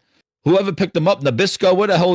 I don't know who the hell picked them up. There was some team picked up yes, they did. Some team picked up Tango Gameworks. Dude, yes, they gave them a beautiful booth, and they show in Hi-Fi Rush, and they're going to do something with that franchise. So absolutely, they found life in that, which is great. But like, it's just crazy. You can't repurpose them. Like Tango would put out, Evil Within, and then they did Ghostwire Tokyo, then they did Hi-Fi Rush. Like they had a good track record, and it's like, yeah, and Hi-Fi Rush 2, it's like, no thanks, goodbye. Right. Well, shout out to JC 2013. He says, Mooch and Jez, he goes, they did keep some of those devs. I did read that too, Jay. Yes, they did. But I just meant like, I just feel like they took some people here and there, but still, like, they shut the whole, like, you don't exist anymore. Yeah. You're gone. Yeah, you're just gone. Just erased from existence. Unbelievable. But and I mean, that was the other game that they just showed. The same thing with Ubisoft. Like X Defiant is gone, and they said, "Yep," and we're letting everybody go. I would never apply for a job if I was in the gaming industry for a service game, because if that service game goes away, nobody's putting me on my skills anywhere else. Yeah. I go with the game. If the game fails, my whole division is gone. Listen, they're shutting them all down. I can't remember if I saw something in print today or I think somebody was just mentioning it to me, but did something happen to the First Descendant? That's not getting shut down, is it? I don't think so. No, Corey right? said Kraft Ton. I knew it was something. I thought they were ketchup. Yeah, Kraft. They bought them. Crafton. Okay, purchase Tango. So it is. Somebody bought no, but the First Descendant is still going strong, right? I don't know. Someone had said something to me. I thought that was doing well. They got that singer left. He loved that. They got jiggling asses all over the place in that game. That's all I see. That singer, is the First Descendant still a thing? You would know this. I don't think he's here anymore. He's here. He's here. Oh, okay. I didn't see him in the thing. But they got songs and jiggling asses. Exactly. Oh, that singer's calling card. That singer, dude. He's here, but I think he's having there we go. Oh, there we go. You're back. All right. Card there. That singer, what's the deal? Is the First Descendant still doing its thing? Is it still up and running, or is that another one that's on its way out? It's still up and running. I thought so. All right, somebody said something. Plays off the whole sexuality thing, as you would imagine. Well, naturally, actually, it definitely does. It's literally every other tweet, or whatever you want to call it now. I mean, Stellar Blade did the same thing. Yeah, like, come on. I love that game. That game was good. Do you really think they made it look like that and had all those skin tight suits? But no, that's I see what you mean, dude. It was a pleasant game. Just like it was nice. I wasn't complaining. Right. Now imagine that main character wasn't that main character, right? Imagine it was like that one girl from Concord, right? Right. Now imagine the main character was that, right? Would you feel the same way about Stellar Blade? Well, yeah, it wouldn't be as pleasant, I guess. It probably, would it be as pleasant? Well, it's the same thing. Well, you could say the same thing for Nier Automata, right? Well, I mean, come on. These characters are popular and they blow up further from the game. You God of War and, you look at Kratos' ass and bald. It's like, no. But it's like a lot of people like good-looking characters, right? Because it doesn't hurt. It doesn't hurt. There you go. Right? It doesn't hurt. Slicing people up and getting those slow motion scenes. Like, oh wow, that looks good. And like if you think of Witcher, it's like people really love Yennefer and. A lot of people dig Geralt. Like, Geralt's handsome, right? I mean, we can all admit that, right? Yeah, it's fine. Yeah, exactly. Like, come on. So, it's like people go for that. And especially when you're trying to sell skins and stuff in a game, you kind of want a bit of shebang. And, like, The Last Descendant, they knew what they were doing and it sells and it works. So people are going to keep doing this thing. And the more people who try to pull... Let's not make our character girls look cute and sexy. Let's make them look butch and manly. A lot of people ain't going for that these days. So, I mean... Hey, you do have to know your audience, Death Singer. I mean, exactly. You have to know who's buying the games. The gacha games have a bunch of cute girls. Concord had a whole shit ton against it. I was going to say, the thing with Concord, people didn't listen. People blame the character models. If you want to say that on your list, that was like number 15 on the thing, on the list of the issues. The issues were it just didn't bring anything. This is when it comes. This is all new. This is all live service games. If you don't bring something new, okay, you have two choices. bring something new or put a Marvel skin on it. You know what I mean? I mean, I'm not gonna lie to you. No. Don't do that. Something new.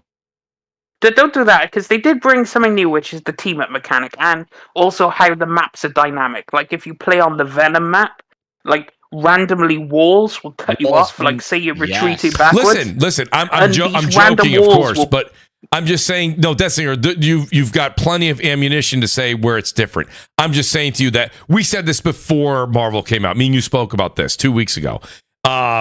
We said, listen, the fact that it's got, you said it because you played the beta, but you said, listen, this thing, you put Marvel out there and you have the mechanics the way that they are, it plays really well. This is a success, right? So, I mean, but what Jez is saying though, when you look at games like X Defiant and you look at games like Concord, what did they bring different to the table that you didn't already have and already invested in? Dude, I have a lot of extra money invested in Warzone, right? Like not tons. I'm like a whale on there or anything like that. I have like what? I've probably bought from 2020 till today. I've probably bought, you know, those the different skin packs like Rick Grimes and you have Michael Myers in the Battle Pass, but the Battle Pass I always get because I play through it. I get the Battle Pass when the new Battle Pass comes out. I already have 2,000 COD points. And the next Battle Pass is only going to be 1,100 or 1,200 COD points. So I already have enough to buy the next one with playing through the Battle Pass. So I bought the first one. I haven't bought a Battle Pass in a while. Now, sometimes I'll throw down an extra $20 if it's like a skin I want or a couple of blueprints that I like in a package. But like it's not often. It's not often. I'm probably spending $20, $24 every 6 months. So maybe $50 a year on the game, but I love the game. I put a lot of time into it, so I don't think that's a problem. But see, the thing is, like where Concord messed up is they didn't understand the market, right? The hero shooter market. If you look at the main big players in the hero shooter market, you have to some extent Valorant, even though it's more technical. You had Overwatch, right, and then you had Marvel Rivals. And it's like, yeah, you could say Marvel Rivals and Overwatch copied each other, but the things they have in common is free, for one, free. They're all free, right? Because they know they make the money on the microtransactions, because everyone wants a cute-ass skin for that cute-ass girl, right? So they know that sells, right? So you got your monetization done. Now, Marvel has the advantage because it's also known IP, but it's a good game. But Concord, they made you pay for it. Mm-hmm. They didn't have the extensive roadmap for people to have. The characters were very uninteresting. Mm-hmm. And they tried to push this whole story thing, which, honestly, people who play hero shooters don't give a fuck. People play Overwatch, Marvel Rivals. Wrong with that game. No one cares about the story of Marvel Rivals. There's no story in Marvel Rivals. You just pick your favorite superhero and go kill people. They allude to it that Doctor Doom, like, there's like some multiverse. Well, I mean, they do kind of have a story, but it's this little thing in game right now. Right. Comic was doing like a cinematic of characters I could care. Yeah, like introduce it. It's like who? And even Overwatch, they had cinematics for their characters, but you know what they did? They put out a tweet saying, go watch the new cinematic on our YouTube channel. Yeah. Didn't go nowhere near the fucking game. Because they understand people don't care. Also, I remember okay, sorry. Go on. I remember that thing like with Overwatch, I remember them really building up the characters before the game launched. Like there was cosplay and everything for those characters before the game even dropped. I remember like they did a really good job of like getting people interested in their characters.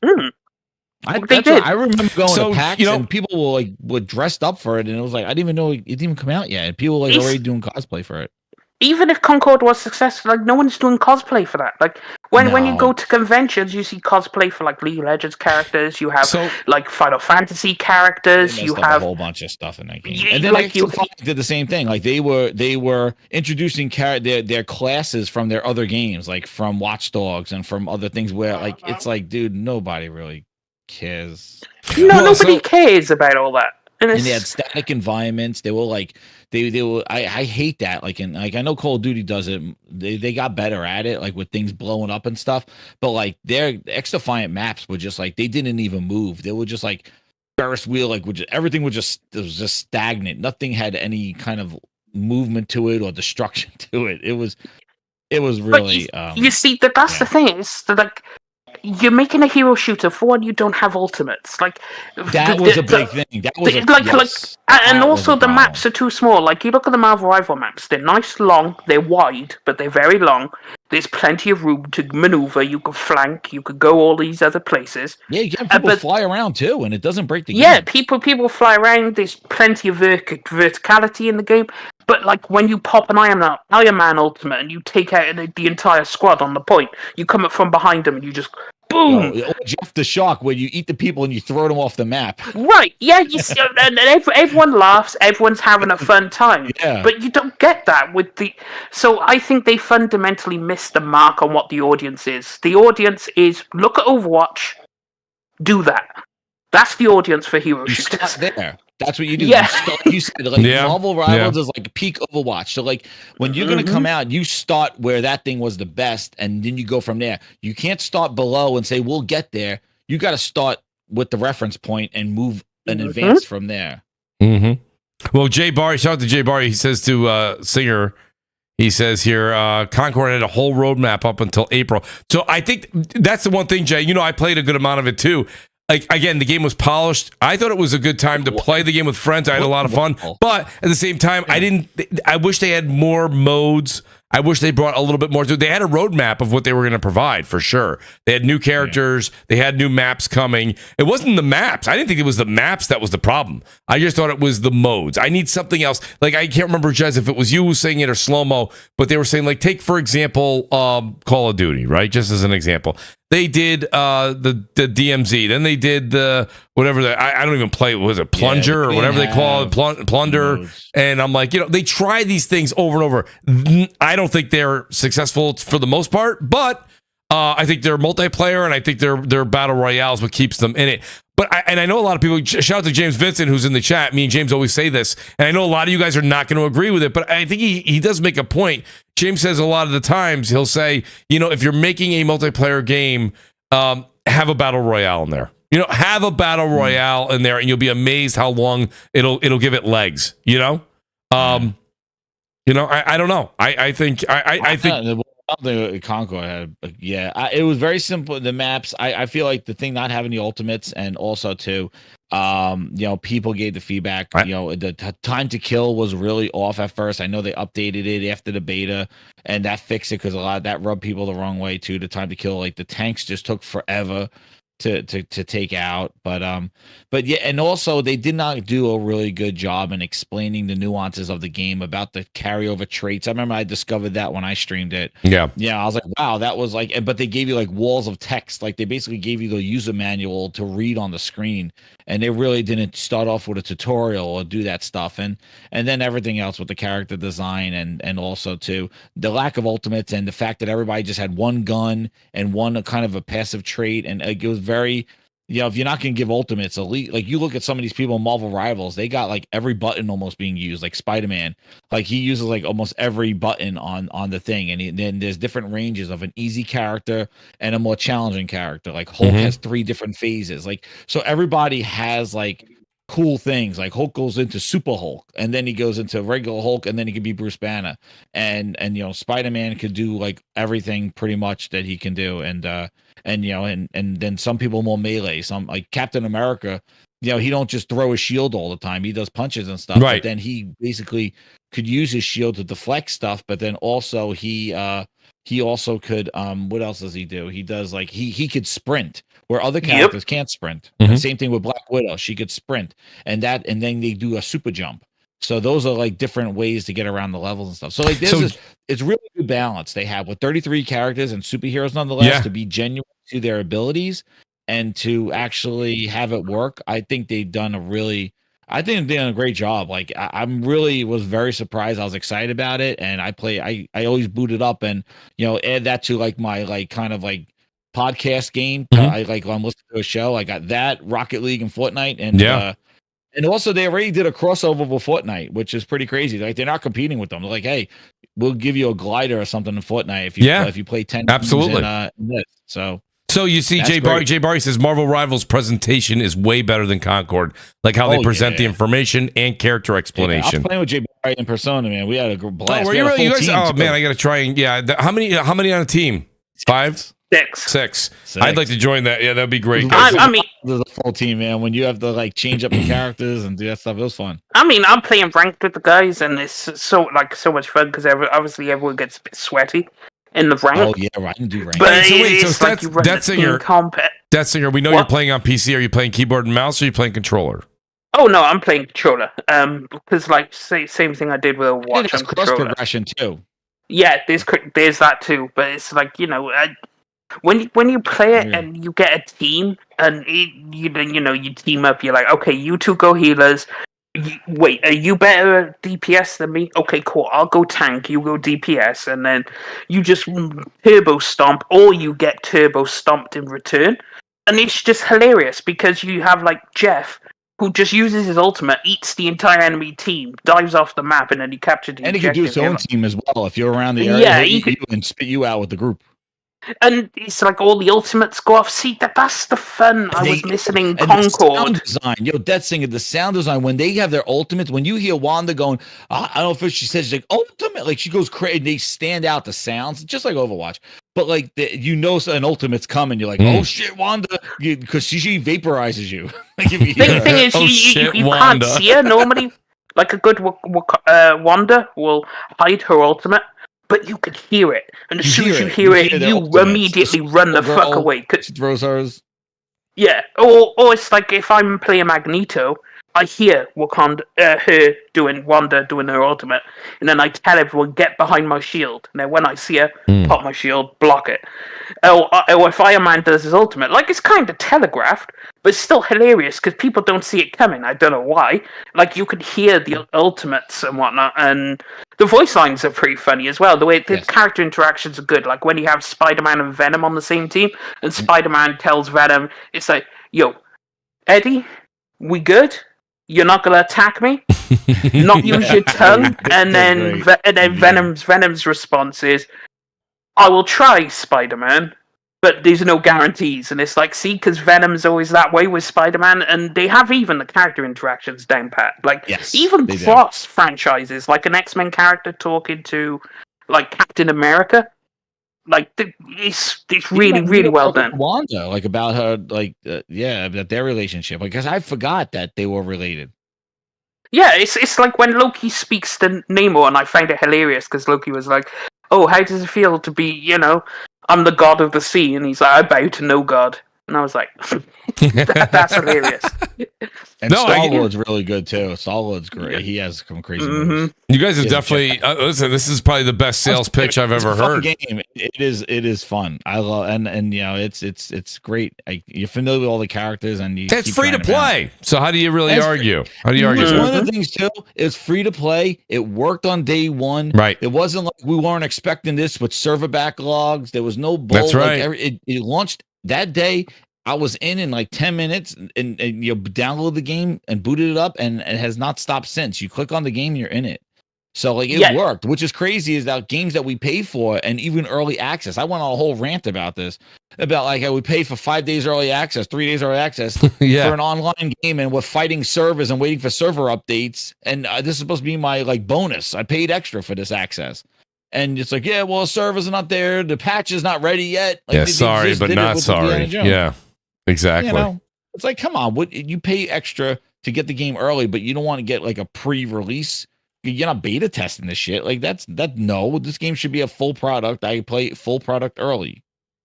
Yeah, no, absolutely. But, I think it happens more and more often. You guys are 100% right. I'm definitely going to check it out this weekend. I'll probably be bothering you guys. I already downloaded it on PS5. I'm going to download it on PC as well. Absolutely do that, man. Why not? Oh, that's right. Little Portal play wouldn't be too bad. But I do want to say shout out and thanks to the great Jez7780 and also the great Death Singer and also Forte. Forte had a long work day. He popped on. So I'll be plugging DPS as well. I want to say thanks to everybody here in the chat. Please hit that like button, guys. Really appreciate it. What a great show. I mean, honestly, I didn't advertise. I started advertising it at 1 p.m. today that we were shifting over to Wednesday for this week. Now, next week, we'll be back on Thursday. We'll be back next Thursday at 7 p.m. It's just, there was no way with the Game Awards, and I had no intent of streaming it live. Like Jez was saying, I also have an event I'm going to earlier. I'll probably be home right around 8 o'clock for the start of the actual show. I'll probably miss that first hour. But then I'll watch it live. You guys know we'll be hanging out. I'll see all the reactions on X, which will be hysterical. Shout out to the great Neil Augusto. Shout out to JC 2013. I see all the great folks that are here tonight. I really appreciate everybody. The great James Vincent, everybody. I'll go in reverse order and say, Jez, thanks for being here tonight, buddy. I really, really appreciate it. Let people know where they can find you. And I know you said you can only stay an hour, and you said the whole 2.5. So I can't say thanks enough. I was bouncing back and forth, got them to sleep and everything like that. And now I'm jumping on another podcast now. I promise somebody. Oh, jeez. I'm on a Thrifty show now. Oh, shout out to Thrifty. Shout out to Thrifty. My agent, I got to talk to my agent. This is. Yeah, talk to my agent. I need it raised.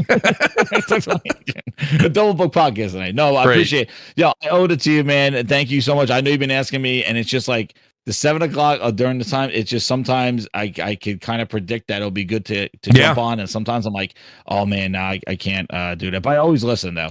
But yeah, shout out to thank you so much. Awesome time talking to everybody, and yeah, it's.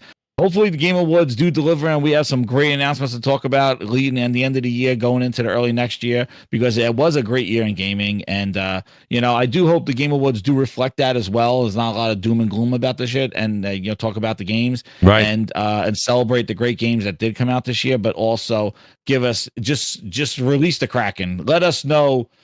Let us see the world that we're gonna get. Don't be shameful. Let's go. Let's do it. I just want to say it. So, but thanks again, and shout out to everybody there. Hey, everybody, hit that like button. You can follow me over on Jez778 on Twitter, and also the Gaming Grindhouse on Monday nights at 8 o'clock on YouTube. So thanks again, everybody, and I'm out. Thanks again. Great to have you, Jez. Thanks so much. Appreciate you staying the whole show, too. I know you only do an hour, so that means the world to me. Thank you so much. No problem, the great Death Singer, everybody. You guys know the guy you love to hate. Death Singer, you've become famous and infamous in the same podcast. I don't know how you've done it, but you have, and I'm in your awe. The great Death Singer, Dinger, let people know where they can find you, and I can't wait till next Thursday. Hopefully there's no game release next Thursday. There's no surprise at the Game Awards. We don't want to lose the great Death Singer on Thursday at 7 p.m. Well, unfortunately, there's no other games releasing this year that I'm really interested in. Thank God for the show. Done for the year. Yes, okay. The show is saved. Singer, I want to ask you, let people know where they can find you, and thanks for being here tonight. I appreciate it.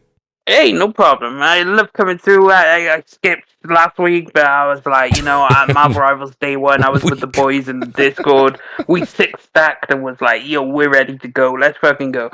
So, doing gamer stuff. Actually being a gamer, playing your games out here instead of frauding over them, you know what I mean? But, you can find me playing Marvel Rivals. You can find me everywhere, Death Singer. If you're playing Marvel Rivals, you never know. I might actually hit me up. Might be able to get a game in, Mooch, if you jump on and you're on PC. I will listen. We're friends on PC, so I will definitely get that. And when you will see my notification pop up the second I start the game. So hopefully you'll be on at the same time, Singer. I wouldn't mind, because it would be great to go through the game with you first. You've already got probably easily 30 hours into it. So I could probably. So I could say, well, Singer, which is the best character to get started? He'll give me some great pointers. We'll discuss it more in depth. I think Marvel Rivals is going to be a discussion. Just listen. It's a gaming podcast. We're going to talk some games. This is going to happen. I think this is going to be a great discussion for the rest of this year. The thing is, Mooch, I do have to stop thinking about characters. I could recommend them, but it's whatever you vibe with, because they all play differently. They're all unique. So you will have to play with every single one and find out what works for you. This is true. It is by trial and error. Yes. Because I don't know what your play style is like, so I wouldn't know what to on a game like that. I'd have to really try a bunch of the characters out and let you know. To be honest with you, because I don't. I did notice a few that I saw that really. I thought Captain America. I thought was definitely in my forte. No pun intended. I'm trying to think of what else. I originally was excited to play as Iron Man, but more and more I've seen of Iron Man's character, not really something that's vibing with me. But yeah, no, honestly, you say Magneto. Magneto is one of my all-time favorites. I don't think you can get a better villain than he's up there on my list. If you're willing to buy a skin, the Master of Magnetism skin, which is in the store, it's from his original costume, 1954 issue on the comics. Can't beat that. And he looks fantastic. Chef's kiss, how well they did. Brought the comic book skins. Oh. So, Jay, are you saying that's what you recommend for me, or that's what you're playing? Jay Barry says he's playing Cap, Bucky, and Hawkeye. So, that's a good. I mean, yeah, Hawkeye is like, if you played Overwatch, Hawkeye is kind of like Hanzo. Okay. And then, but Bucky is really kind of annoying because he has this grapple ability and he can pull you to him. Yes. So he's kind of really annoying. But if you enjoy like shooting, he's very, very, very good. And then Captain America is a fantastic tank. Like me personally, I'm 30 hours in and I still don't really understand how Captain America works. It just works. I probably should look into it, but I'm like, as a tank, I will always be a Magneto, because Magneto is probably one of my favorite villains in Marvel, right? So I was like, Magneto, gravitate immediately to him. Yeah, I mean, you just have to see what you like. Do you like playing healers? Do you like playing DPS? No. Do you like playing tanks? I mean, typically tanks, and then secondly would be more of like that, I listen, aim down sight, long distance sniper. Which I don't think is there anyone like that? Is that more like a Hawkeye? Yeah, Hawkeye's long distance Hawkeye, sniper. Right? Yep. Black Widow is a long distance sniper. So Jay Barry says he's using Luna Snow. Great healer. Oh, Jay Barry, the healer. Okay, all right. Yeah, Luna Snow is a great healer. I mean, like Jeff is a fantastic healer. Jeff is just hilarious. Jeff has taken over the internet because he's just this baby shark that eats everyone up. I saw the shark. Yes, I saw the baby shark. So, but I mean, like it depends on your playstyle. Like I personally, as a healer, prefer Adam Warlock because he has a revive ability. His ultimate is revive. So if my team gets wiped on the point, I just clutch it out with an ultimate and bring everyone back. Yeah, it just depends what you like. Well, it depends on the game mode, though. Correct? For that to be right. You can play any hero in game mode. Well, no, but if you're being that character there, we said where there's he can bring everyone back to life. The thing about that is that would be a mode where when you die, you're out until the next round.